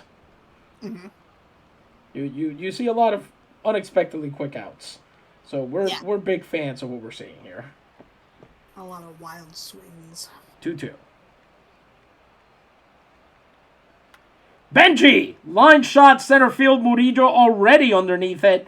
And he's got it for out number 2. Good hit, but better fielding. Again, a tough catch. But Diego Murillo is equal to it. This seems to happen a lot during Navegadores games where the opposing center fielder just gets to show off. Yeah, I wonder what it is. I wonder what it is about their field. Yeah. 2 outs, bases empty for... And the thing is, they are, I believe, currently much better at home than they are away. I could be wrong about this, but let's see. They are... At home, they are winning 76% of the games. Away from home, they're winning 67%. Aha. All right. Yeah. So there you go. Mm-hmm. With 2 outs and the bases empty, up comes Frank Del Castillo, who is 0 for 1 on the day. 2 outs. Fastball misses away, 1-0. He was the other one who hit a ball very hard into center field that Diego Murillo caught. As that fastball also misses, 2-0. Knocks that one foul down the... That got judged fair? What? It was called fair, and Perez had all the time in the world to step on the bag and get the runner. So the Navegadores don't get anybody on base in the third. We're through the first third of the game. They remain behind 2-1. Before we continue, it is important that we thank another of the sponsors that makes this entire thing possible. Luisa, this time, I'm afraid it's dealer's choice. I'll step away from the booth. Thank you. folks, I want to talk to you about the Jimenez Car Company from Aguadilla. They would like to announce to friends and supporters that from July 12th, so we're after that, it's already open, they have established a car service from Kamui to Aguadilla and vice versa. You can go there, you can come back. Vehicles of sufficient power to cause no bother to passengers who will not have to climb Aguadilla's hills on foot. You know, that's a big benefit. The vehicles driven by expert chauffeurs hired expressly from the factory. Don't know what that part means. Having finished their agreement with the American Railroad Company for the sale of tickets, passengers will obtain from our agents their car tickets when their trains arrive. Seats start at 3 pesos apiece. So I have to assume this is an extension of the train service. You would take your train, I don't know where from, San Juan possibly. I assume a lot of trains would come from there to get to Kamui, and then to climb the hills, as they say, to Aguadilla. You would then switch over to these luxury cars. I'm not sure what they mean by cars. This might be like a horse and carriage coach situation, I'm guessing at the time, but it seems like they're trying to smooth out your passage from somewhere else on the island to Aguadilla via train and then car. Which is very nice. You like to see that. You like to see people being able to travel. So, while that is certainly possible, Aguadilla is in its own right a fairly important port in the northwest of the island. There's every possibility that you would actually be doing this the other way because Kamui is a link to the rest of the north of the island. Okay, so what do you think they mean by saying they have an agreement with the American Railroad Company? So train passengers will get their car tickets. So, my thought here Uh-huh. is that if it's working the way that you're laying out, right? Then that's obvious, right? You get on the train, you get your car ticket, whatever. My thought is I wonder if the American Railroad Company also did car services around this time, kind of like early taxis kind of thing. Okay, interesting. And whether when you got to Aguadilla, if there was a train station that you would go to and say, hey, I have car tickets waiting for me. Okay. Could it be then, now that it's saying you don't have to climb Aguadilla's hills on foot, are we talking about day trips? Are we talking about people sightseeing at this point, or is this just point A to point B type of stuff? Aguadilla's pretty hilly. So it could really just be as simple as I don't want to work very hard to get where I'm going. Okay, makes sense. I would fully believe that. It's nice to see that. You have trains for a lot of connections, but where they can't go, you have cars. Nice. For sure. And yeah, at this point in time, the infrastructure, the rail infrastructure in Puerto Rico is very limited, pardon me. Mm-hmm. People actually, this is something that you don't know as a modern Puerto Rican, that when it was necessary to transport industrial goods around the island, they did build a ton of trains. In the LNP universe, those trains just happen to hang around and become very important. One of the reasons they're very important, culturally and historically speaking, is that they were built by a lot of ball players. Not the trains themselves, but the railroads were laid by a lot of off-season ball players because this is how they earned part of their pay for the year. These were guys who had been former soldiers. Many of them still couldn't read or write. And basically, in exchange for room, board, and a pretty decent salary for the time, granted, this is because Puerto Rico was kept in abject poverty by the Spaniards, they would help out and do kind of civil projects in the off season, like a civil conservation corps type of thing. But yeah, and so I do know that there were rail lines that simply just don't exist anymore, and I wonder if that's what's going on here. That this being the era of the Americans trying to act like benevolent overlords, and also Aguadilla being the site of a future Air Force base, it already had a number of American installations, and they may have wanted those cars and trains to kind of say, you know what, I'm on vacation, I don't want to deal with it, so. Ah, okay.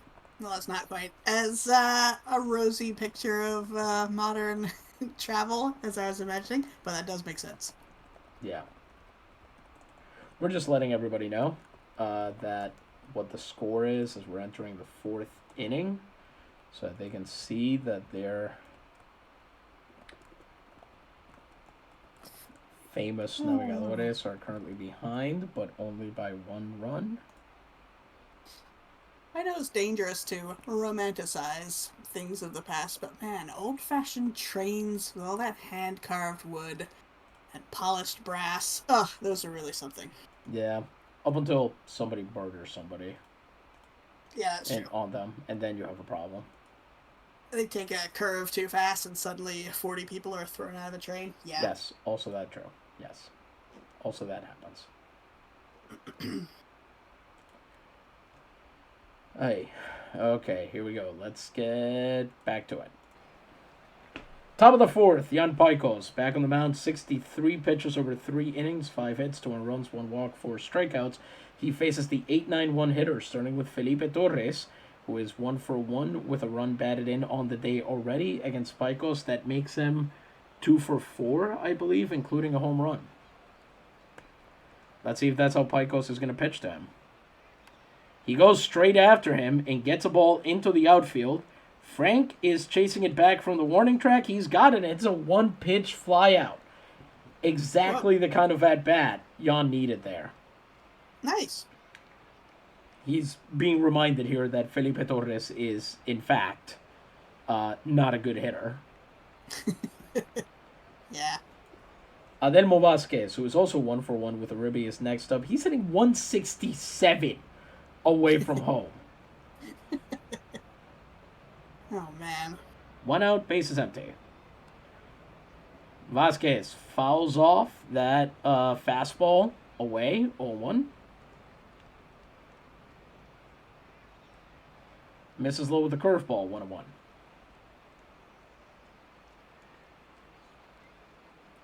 So does that changeup, 2-1. So does that screwball, 3-1. You are challenging a rookie hitting 185. You are not even competing with him. What are we doing here? Yep. All right, that is fouled down the right field line. So for some reason, what should have been a quick at bat is now requiring of a payoff pitch. That was, by the way, Pajkos' nicest pitch of the night. His 70th pitch for his 5th strikeout. A changeup, low and in, and he will now face Diego Murillo, who's 1-for-2 on the day.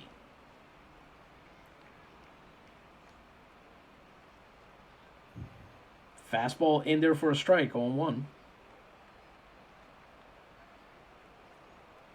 Changeup misses low, 1-1.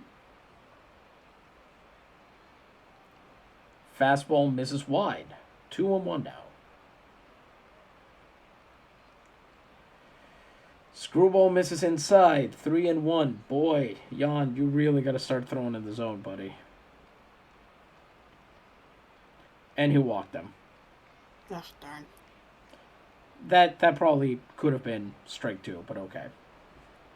With a man on and 2 outs, he will face Simon Hernandez, who is 0-for-1. Curveball misses inside, 1-0. Screwball misses low, 2-0. Gets a very late swing on the changeup there to make it 2-1, at least a strike somewhere. Hernandez grounds down to third. Balk has it, throws to second, and the inning's over. All right. No damage. Yep. Only one on, and he is stranded as we head into the bottom of the fourth. Pajkos keeping it a one-run game, just like they asked. It's now up to the 5, 6, 7 hitters to get something done against Charlie Stuckless, who is through 3 innings on just 47 pitches. 2 hits, 1 walk, 3 strikeouts. He faces Jacques Centur, who is 0 for 1 on the day.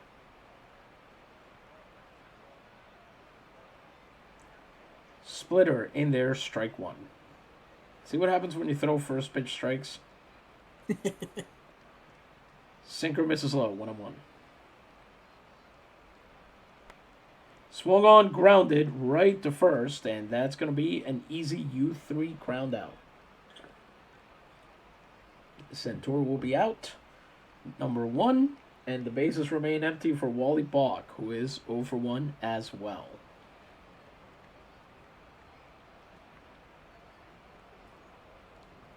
Sinker misses low, 1-0. I think that's going to get called a strike. Yep, they say it is. 1-1 now. Balk hits that one to his opposite number, and that's going to be another ground out. Easy peasy. Gabaldon, this time to Perez. Up comes Pablo Salmeron, who is 1 for 1. At home, he's hitting .447. Whoa. He loves this park. Mm-hmm. In fact, let's go see how he did last year. Here.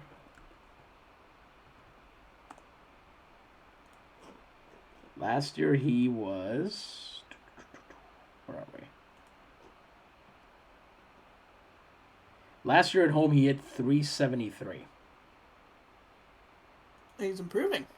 Yeah, but I think the most important bit is he just freaking loves hitting here. Fair enough. And it must be because it's La Timonera, because the year before then, he actually hit something like, he hit .243 at home, but .322 on the road. Okay. So, you know. Mm-hmm.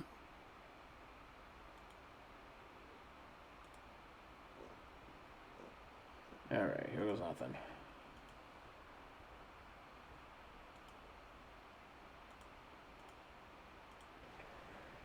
Salmeron with 2 outs and the base is empty. Let's see if there's anything he can do here to improve the situation. That's gonna make it through. It's a second hit of the game. I thought for sure that would be a ground out to second, but no.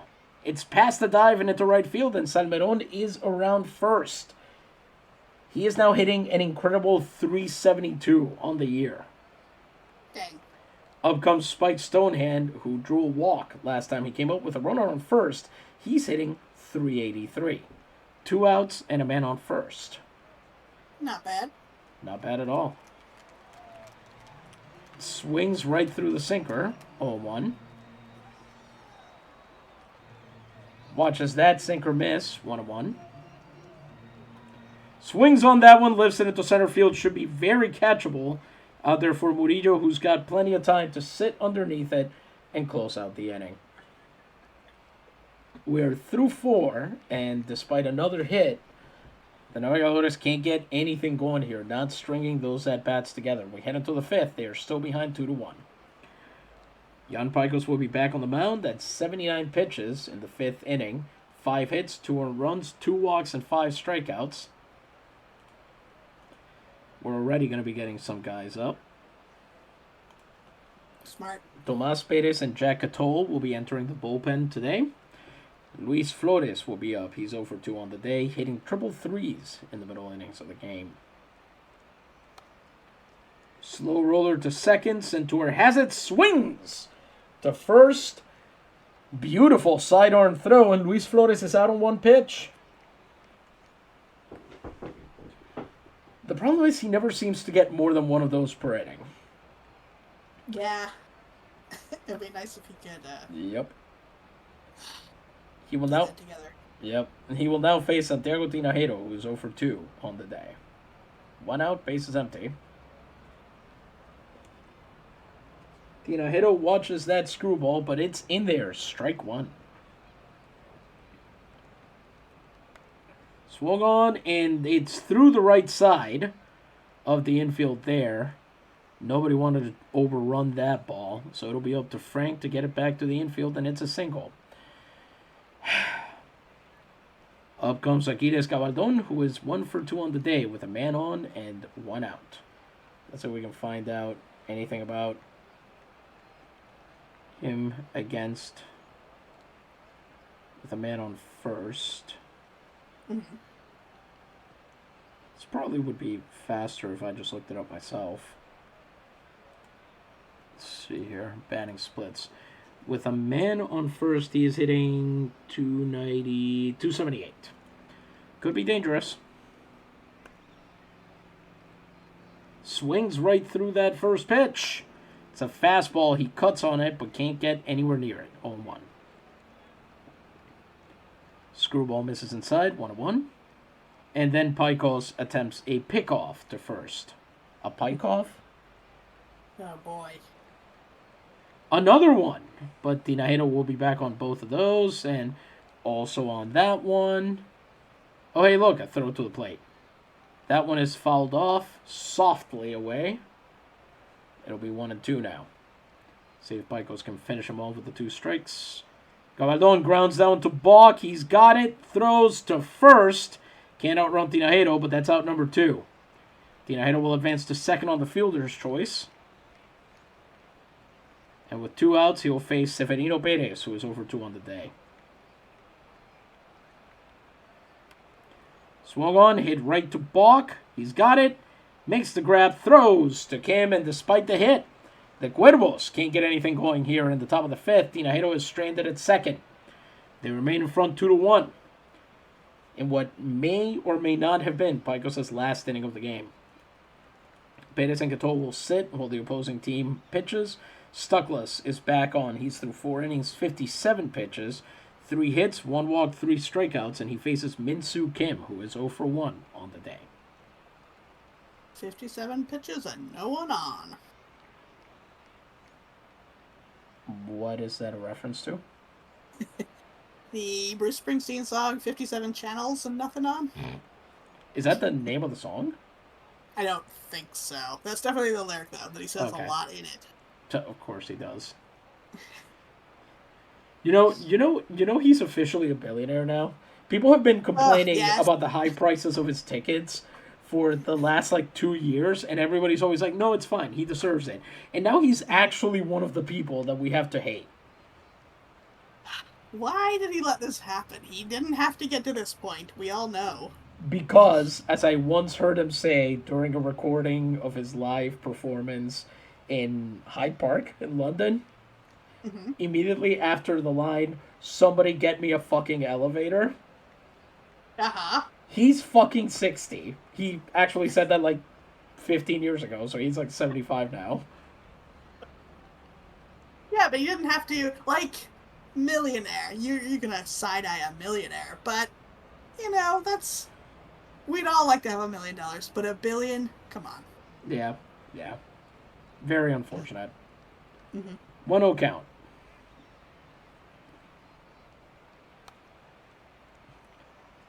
Fouls off sinker, 1-1. He just better pray he doesn't run afoul of Johnny 99. Johnny 99. Swings right through a sinker. I only know that song because I've been near Mawa, and that is where that song is set. I want to say it's Johnny 99. Anyway, 1-2. Swung on, lifted, it's through! Min-Soo Kim with a little bloop, and it's a leadoff base hit. They've got someone on with no outs. 4th hit of the game for the Naves, and up comes the top of the lineup, starting with Graham Underwood, who is 0 for 2 on the day. Let's see here what his splits are. With a runner on first, he is hitting 237. Not great, but, there's always time to change that. He has hit 2 triples with a runner on first, so things could get interesting here.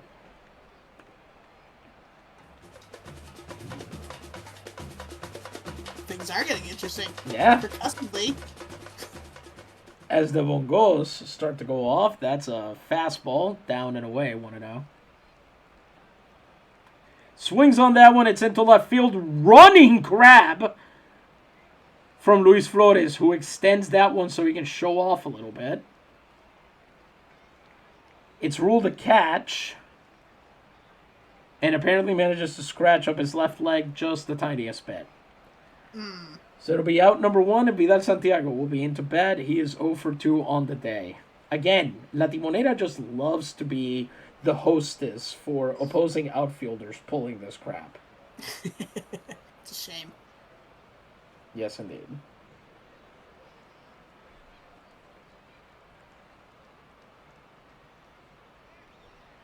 As that sinker misses way inside, 1-0. Santiago hits that one through Perez. That's going to be a hit. Min-Soo Kim is going to stay at second because the one thing he cannot do is run. Darn.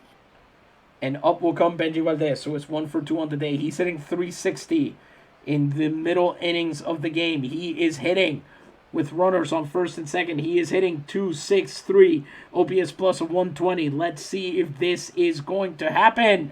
2 on, Yes. 1 out. Here we go. Changeup misses low.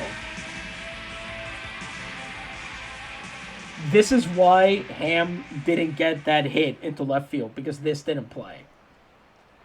Oh, boy. That is rolled to the pitcher, Terrible. and they're going to make the throw to second. That's going to be 1 out. It'll be a fielder's choice, as Santiago will be out at second, but it'll put the tying run on third with 2 outs. It was a weird choice, considering third was closer, but alright. Yeah, he probably didn't like his chances for whatever reason. And up comes Frank. Maybe the third baseman wasn't in position. Okay. Up comes Frank De Castillo, who's 0 for 2 on the day. That'll be a great chance to put on that cape. Music's really gone nuts today. Curveball misses low, 1-0. There goes Benji. He is stealing second easily once again, his 67th stolen base of the season. 2 on, 2 outs, 1 ball, 1 strike. Stuckless about to throw his 70th pitch of the night. And that is into left field. That's safe. It's over Luis Flores' head. That's going to be a 2-run hit as Valdez and Kim both score. The Navegadores take the lead here in the bottom of the 5th of a Frank Del Castillo base hit. Wow. I did not expect that. And it will be a triple for Frank Del Castillo.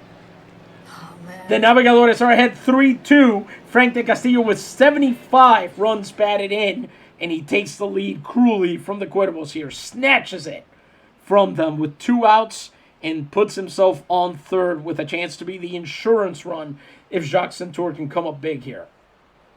Dang. That's exactly what Frank De Castillo was capable of doing all season. Everybody knew it. That's why everybody was so sad that he didn't seem to put it all together. But here he's done it. And up comes Centur, who's over 2 to see. He's hitting .321 with runners in scoring position. Stuckless now has 2 actual earned runs on his line. He's at 70 pitches and tiring. Let's see what's going to happen now. Sinker misses low, 1-0. Lifts that one into second, and it'll be an easy grab for his opposite number there at Hernandez. He pulls it down, retires the side. The Navegadores scored 2, and as we head into the 6th inning, they are ahead now, 3-2. So to Jan Pajkos and whoever replaces him to keep this a 1-run game. Pajkos threw 5 innings on 87 pitches, 6 hits, 2 runs, 2 walks, 5 strikeouts. He'll be facing the bottom third of the lineup, starting with Enrique Rojas, whom he struck out back in the 3rd inning. Rojas. Valdez has it, makes a great throw to first. Probably didn't need to. Rojas can't run that fast. Yeah, he was there in plenty of time. Yeah, but Kim still had to dig that one out, apparently, so it's fine. One out. Again, with the first out being the first pitch of the inning. Mm-hmm. Felipe Torres comes up next. He's 1 for 2 with a ribby. As, let's see, there's screwball in there, strike one. Swings on that one, lifts it into left field, but that's going to arc foul. Sure enough, bangs around on the corner there. And it's 0-2. Pajkos has Torres in the hole. Let's see if he'll finish him off. Grounds down to Valdez. He has to come in a little bit for that one. Takes his time with this throw, but still gets the out because Torres is a catcher and they don't run. Very good. Up comes Adelmo Vasquez, who's also 1 for 2 with a ribby. Let's see if Pajkos can get him out again. That curveball hits the dirt, 1-0. Hit hard out to center field. Underwood chasing it down. He doesn't look concerned, and he shouldn't, because that's an easy fly out for him. And it's a clean inning for Jan Pajkos. That might have been the first he's had all game. Little Jack may have just bought himself the 7th. And here in the bottom of the 6th against Charlie Stuckless, it's up to the 6, 7, 8 hitters to see if they can get anything further going to widen the lead and give Jan some cushion. Charlie Stuckless is over 5 innings with 72 pitches, 6 hits, 2 earned runs, 1 walk, and 3 strikeouts. He faces Wally Balk, who is 0 for 2 on the day.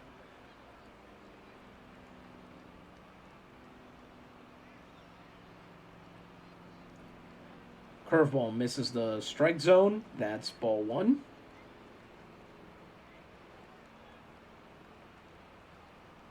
That's definitely a strike. 1-1 there on the curveball. Low, but not low enough. He probably expected it to break below the zone, and it didn't. And then he felt the need to catch up to that fastball and couldn't do it. 1-2 now. But no one was swinging at that pitch. That sinker is in the other batter's box. It's 2-2 now. Oh boy. Balk with a defensive swing there. Let's see, would that have been ball 3? No. So good job there, getting it off the tip of the bat, driving it into the ground. It'll stay foul.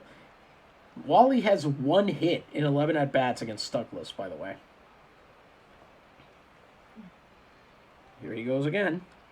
Lifts that one into the air, but it will still be foul. There you go. Do you see the 1 there with the little triangle off to the side? The little... For the 12? Yes. Yeah, there you go. Very sharp font, literally. Mm-hmm. I mean, I think it looks sharp on the uniforms, but also it's a sharp font. A lot of angular edges. Some good acute angles. 2-2 count. Wally hits that one into right field. Not very fast. Tinajero should have plenty of time to get underneath it. And he does. It's a good at-bat, but goes unrewarded in the end. It'll be a fly out to right, and with 1 out and the bases empty, up comes Pablo Salmeron, who's on a 2-hit night so far. Rain's starting to fall, so we should be expecting some BS. That fastball is a ball, but it's called a strike. 0-1.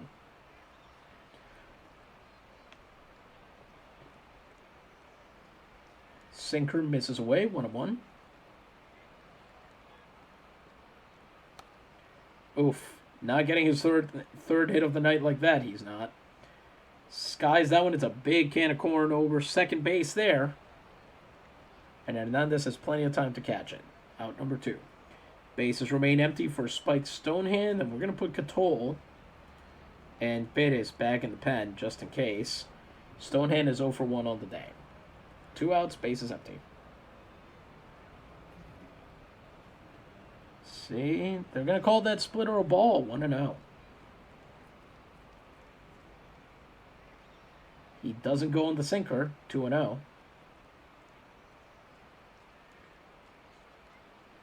That'll be strike one, I'm sure.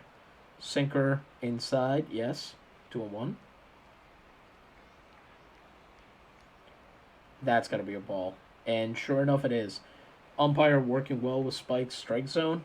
He seems to like the strike zone. It's more accurate for the big boys, for Benji, for Spike. Mm-hmm. There must be something about them having that extra weight on them that makes the umpire realize where the strike zone is supposed to be. Yeah, he doesn't have a good sense of spatial awareness, which is a pretty bad trait. For an umpire, yeah. 3-1 count. Walked him. Right. Spike Stonehand has drawn 31 walks this season, and I believe that is the second game he's drawn 2. Amazing. This is unprecedented. Aha, it's not unprecedented because it has happened before. He has even better. Mm-hmm. It gets better. Uh-huh. This is his 4th, 5th, 6th 2-walk game of the season. So it's extremely precedented, actually. Yeah, it's hexaprecedented. Here comes Min-Soo Kim, who is 1 for 2 on the day. 2 outs, 1 on. Be a great time for a home run. Yes, it would. That's all I'm saying. Low with a sinker, 1-0.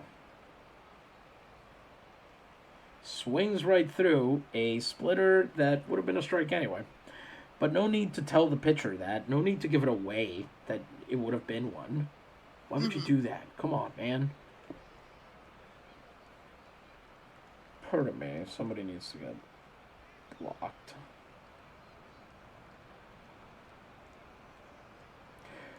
At any rate, it is a 1-1 pitch coming in after that splitter. Sinker misses low, 2-1. Stuckless on 90 pitches here.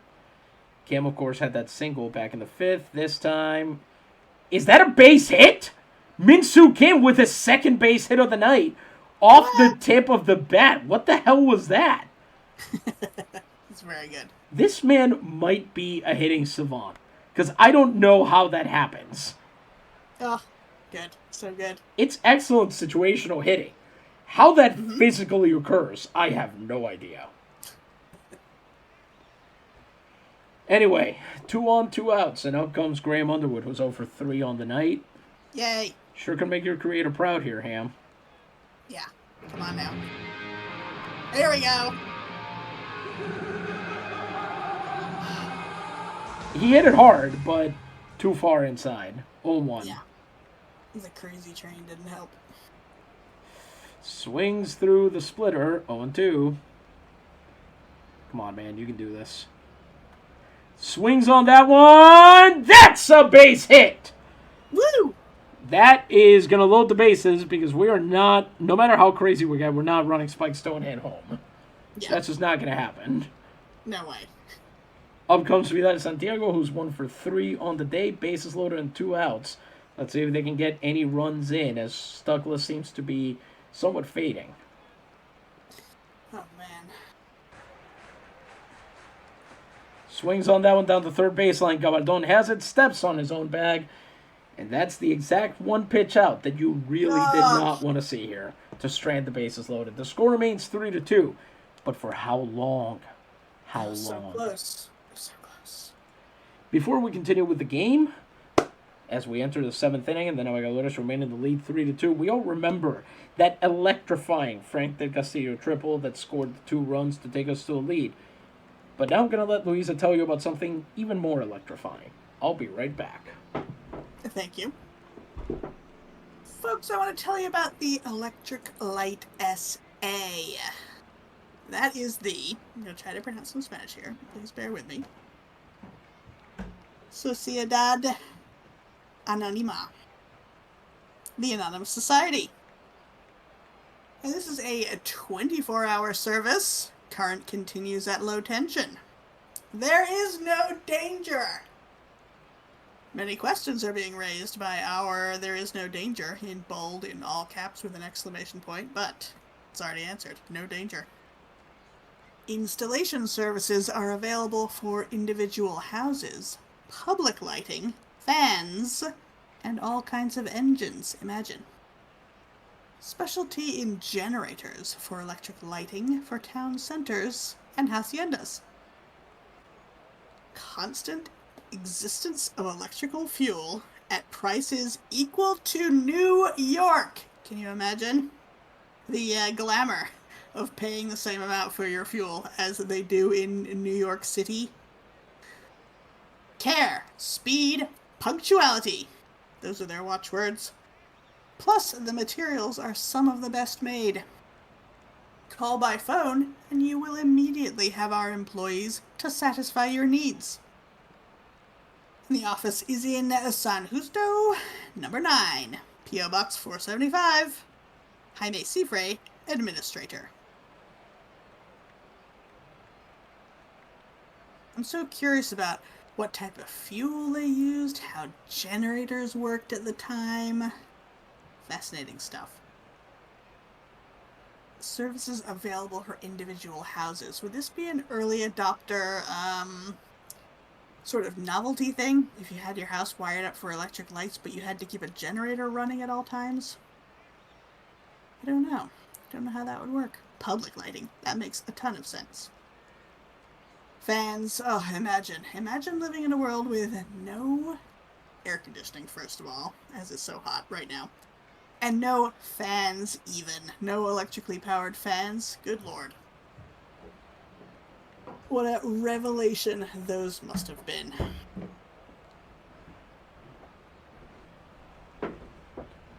So, allow me to Yes. inform you Yes. from recent research that we've been doing to be more well read in the history of the Grito de Lares, the 19th century. In this would have been 186, no. Yeah, 1860s, I believe. There was a letter to the king, I believe. It may have been to the governor, it may have gone straight to basically the minister responsible for the colonies, that what was the title? The corregidor, the corrector of the town, effectively the commander of the militia there, in Arecibo, had taken the money that was supposed to be used to electrify the town square and had put it towards paying for military equipment. Oh, man. Tale as old as time, huh? Mm-hmm. So that, if you're wondering why somebody might have to advertise in the newspaper, I will wire up your town square. That's why. That's why that is happening. I'm also wondering, at the time, do you think town squares would have had gas lights like I know London and New York did at the time? Or was that just a very, extremely urban thing to happen? Did other places have streetlights like that? I don't know. I believe San Juan and Ponce did. Okay. Arecibo, Mayagüez, those may have. They were certainly, Mayagüez especially.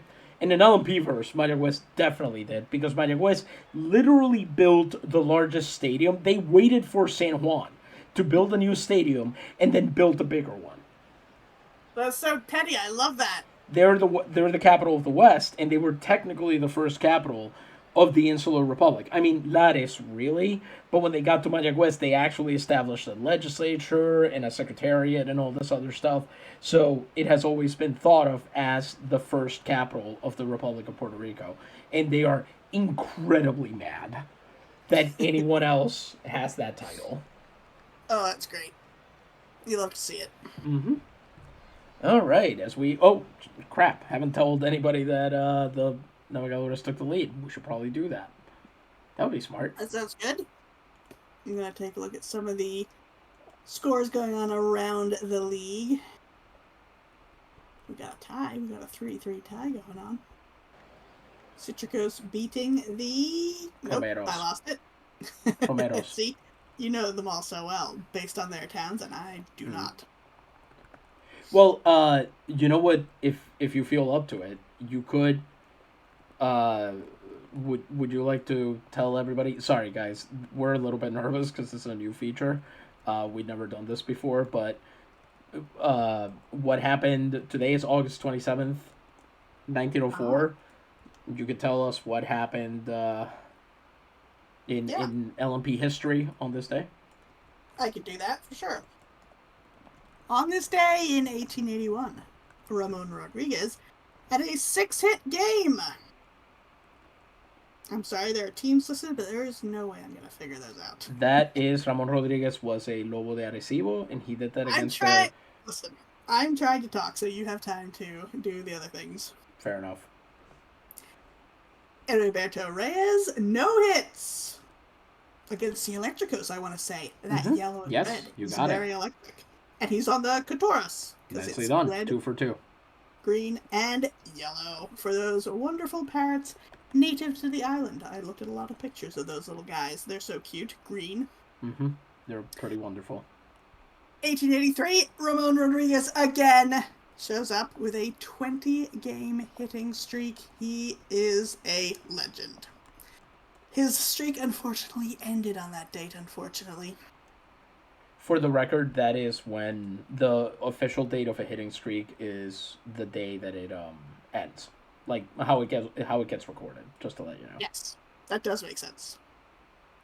Nazario Lopez for the cycle. Don't know what that means. Have never known what that means, even though I see a lot of people saying, this player just hit for the cycle. Yes, thank you. That means that he hit... Well, yes. First of all, I'm just copying and pasting, so I'm almost done. Okay. Second of all, what that means is that within the space of one game, yes, he hit a single, double, triple, and home run. In one game. In one game. That's pretty good. It's one of those feats that's like, it's cool. It definitely makes you a badass. But it's not really all that helpful. Yeah. Like if you hit 4 home runs, that would certainly be better for you and your team. Exactly. Castro Martin, Perfectos, Nope, Corsos. I got nothing. The Corsos. Yeah, the second perfect game thrown in LMP history. Nice. Might be the third. I don't remember if Espinosa was after or before him. And before you ask, I am also not related to him. Though he does spell it the correct way. Nice. And 3 hitting streaks come to an end. Simonides Hidalgo, 21. I want to say Levi, but I'm sure that is not correct for Spanish. Thank you. Levi Duran, 29. And Simeon Pena, 23. Yeah, Simeon the Pineapple. Simonides Hidalgo we have seen play because he was on the Soles de Luquillo for a very long time. So we've actually seen him a couple times on broadcast. Nice.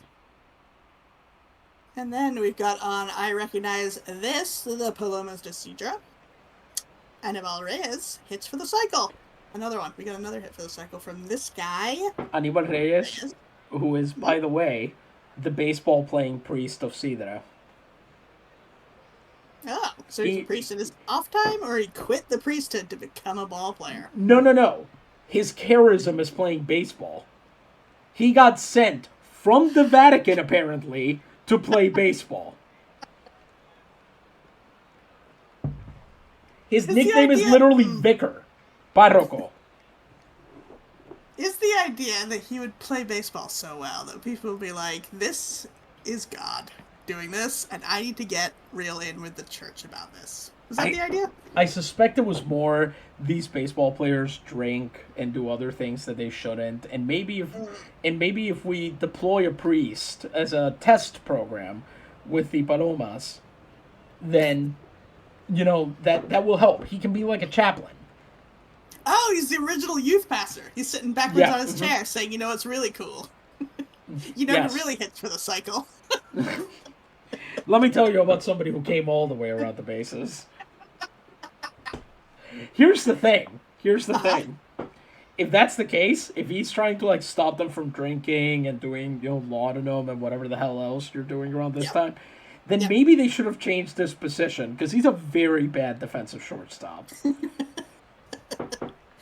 Maybe he gets people to feel sorry for him and he's just a little guy, and maybe you could pray with him after the game. Exactly. Yes. Yes. And then finally, Marcos Lopez, his 20-game hitting streak also came to an end on this day in 1902. 20 games. We saw 2 of those for these records. That is super impressive. Yep. I still have no idea who the hell that is. He might be a rookie this year. I don't know.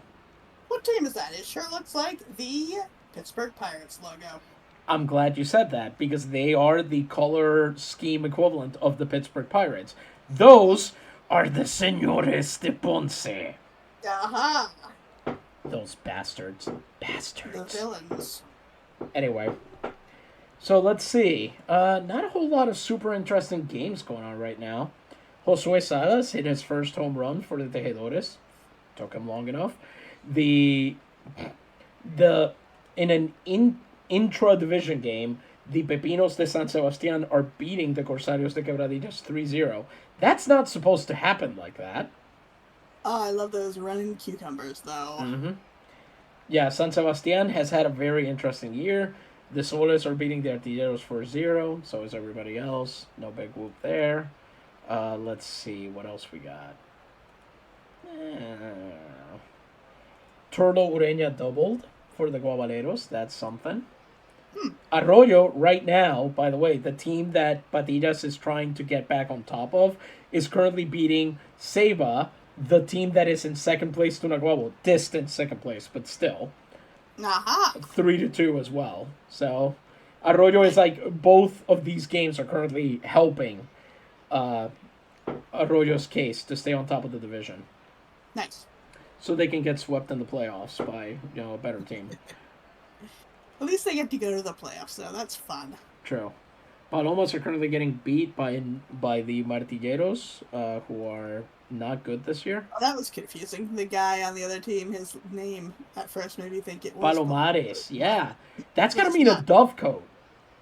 Oh, very clever. I don't know that for sure, but that's my guess. That does make sense. I wonder if at this time people were still using carrier pigeons. When did those go extinct? I don't remember. A dovecoat is where you raise pigeons, right? Yes. Then yes, that is exactly what it means. Nice. Let's see. Yeah, there's wow. The Cuervos are Not a whole lot. Yeah, not a whole lot of really interesting games going on right now. Oh well. Cítricos beating the Romeros 5-2. That's good because the Romeros are currently... they're in different divisions. I'm sorry. But they need Lares to keep losing out if they want to make the playoffs to Cítricos. Let's see what else we got. Hey, Piotr Orlovsky, the awful doctor's got a 2-hit night going. Nice. Good for him. Yeah, because he has not been doing well, so this is great. I'm glad that he's, being able to get back on top there. Man. Bill Sarrazin hit his 14th home run as of the year for the Taínos. He's starting to get back into it. For a while there, he had a really long drought of homers for a little bit there. 3. Ed Neal hit his 27th, which that was also pretty scary. He hadn't hit one in like a couple months. So if he's coming back to it, that's a good thing.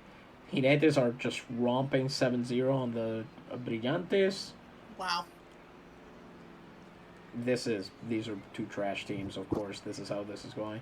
The Cornupetas are beating the Señores 4-0. Let's go.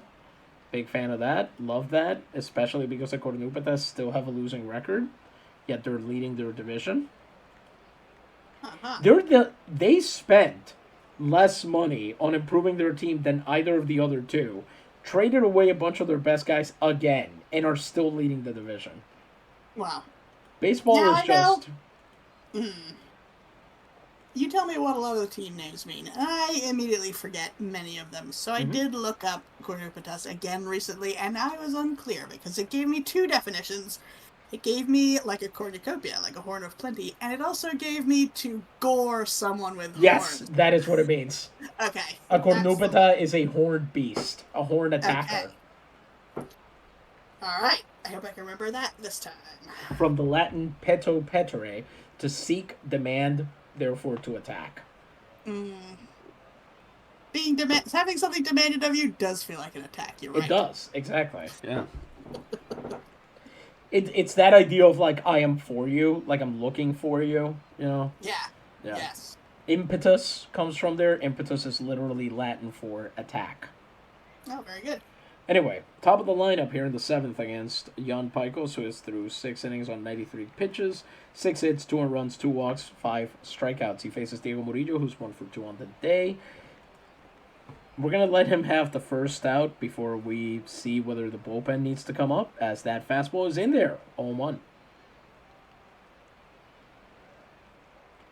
Fastball misses low, 1-1.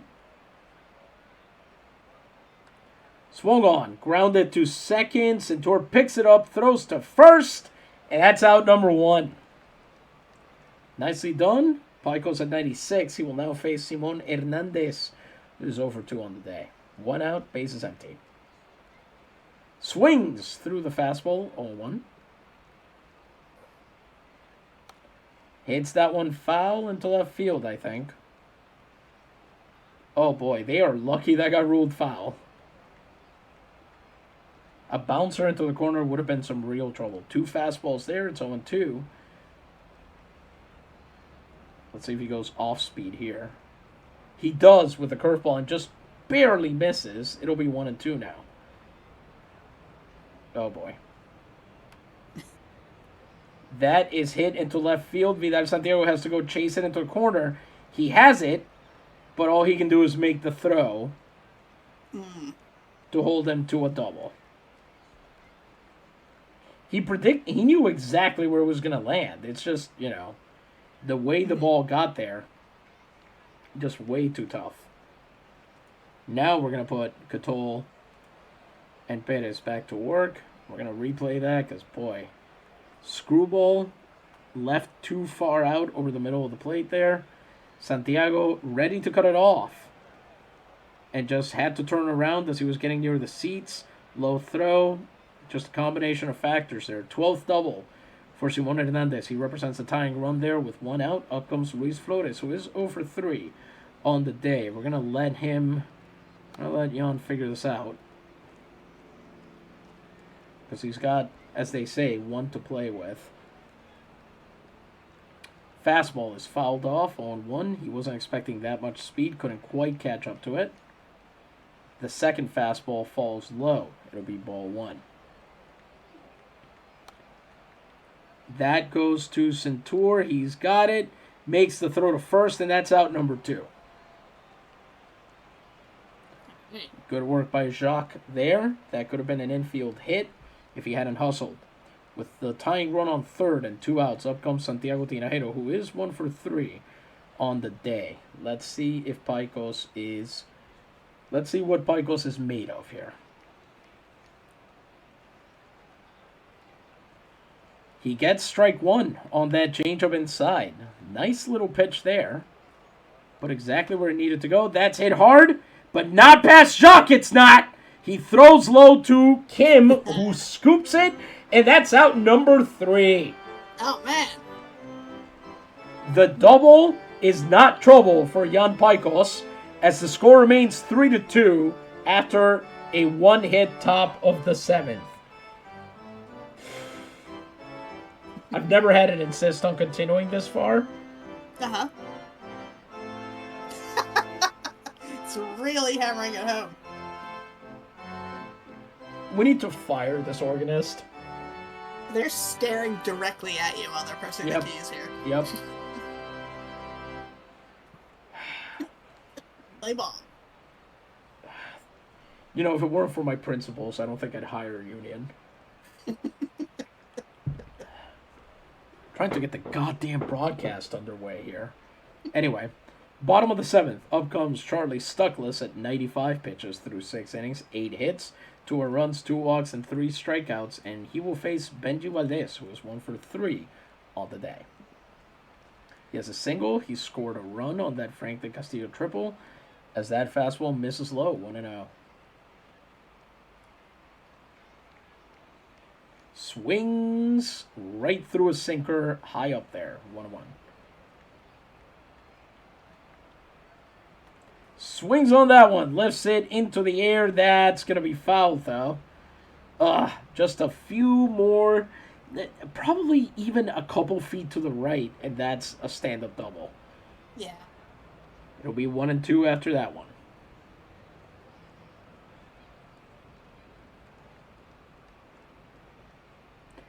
Splitter apparently misses just enough, and it's 2-2 now. Who's this guy? Celino Vaca. Celino's account, injury attorneys. As that is swung on, and Luis Flores, too afraid to scratch up his leg again, lets that fall in. It's Benji's second hit of the night. He'll be on base with no outs, leading off for Frank de Castillo, who's 1 for 3 with 2 runs batted in on the day, as Charlie Stuckless is now at exactly 100 pitches. Rain delay. Of course. They called the game! What? They called the game! It's over! Oh, man. All right, then. Yep. Hey, it's a win. Yep, it sure is. Charlie Stuckless takes his 4th loss of the year on 6 innings, 9 hits, 3 runs, 2 earned runs, 2 walks, 3 strikeouts on exactly 100 pitches. That's why both of the guys were at like nice round 5s and 0s, and they were like, you know what? Yeah. Let's just cut it out. We're done. That makes sense. Jan Pajkos gets his 20th win, of the season. 7 innings, 105 pitches, 7 hits, 2 runs, both earned, 2 walks, and 5 strikeouts. His ERA only goes up by .01. We've got hits, multi-hit games from Benji Valdez, who was 2 for 4 with a run scored and also stole 2 bases. From Pablo Sanmeron, 2 for 3. From Min-Soo Kim, 2 for 3 with a run scored. Spike Stonehand, of course, drew 2 walks. And Frank de Castillo had 2 runs batted in on his 1 hit. Vida Santiago and Graham Underwood also pitched in with a hit apiece. So, the Navegadores take this one. They're 89-34 now and have an excellent chance at their 90th win of the season early enough. That was de Castillo's 11th triple on the season. Pretty good work by everybody. Good team win. And honestly, Charlie Stuckless is probably thankful for this. Mm-hmm. If Patillas leaves him in there, they would have romped on him in the 8th or the 9th. Yeah, I was kind of thinking in the opposite direction. As it being 3-2, I was afraid they wouldn't be able to hold that for the rest of the game, but I guess the weather was on their side. Guess so. Sometimes that's what it takes. Any other thoughts before we let him go? No, it's always a surprise, and I love that. It really is. Baseball. What a sport. One day, one August 27th, you've got a 6-hit game. 1 August 27th, 2 years later, same guy, can't get a single hit past anybody. Oh, boy. What a beautiful sport we have the privilege to call games for, truly. Okay, gente, we're going to let you go. We will be back next week with a final non-playoff game for the 1904 season. Honestly, if we lose our minds, we may even skip September and just go right to the playoffs, because we know that's when people really like to see these guys get after it, and we want to see if we can get through the entire 1904 season, just get to the title and everything, by the time I have to head back to my other job. So, for tonight, we will let you go. This has been, as always, Isidro Montalvo Espinosa, broadcast coordinator for Liga Nacional Puertorriqueña en Vivo. Buenas noches, gracias mil y Dios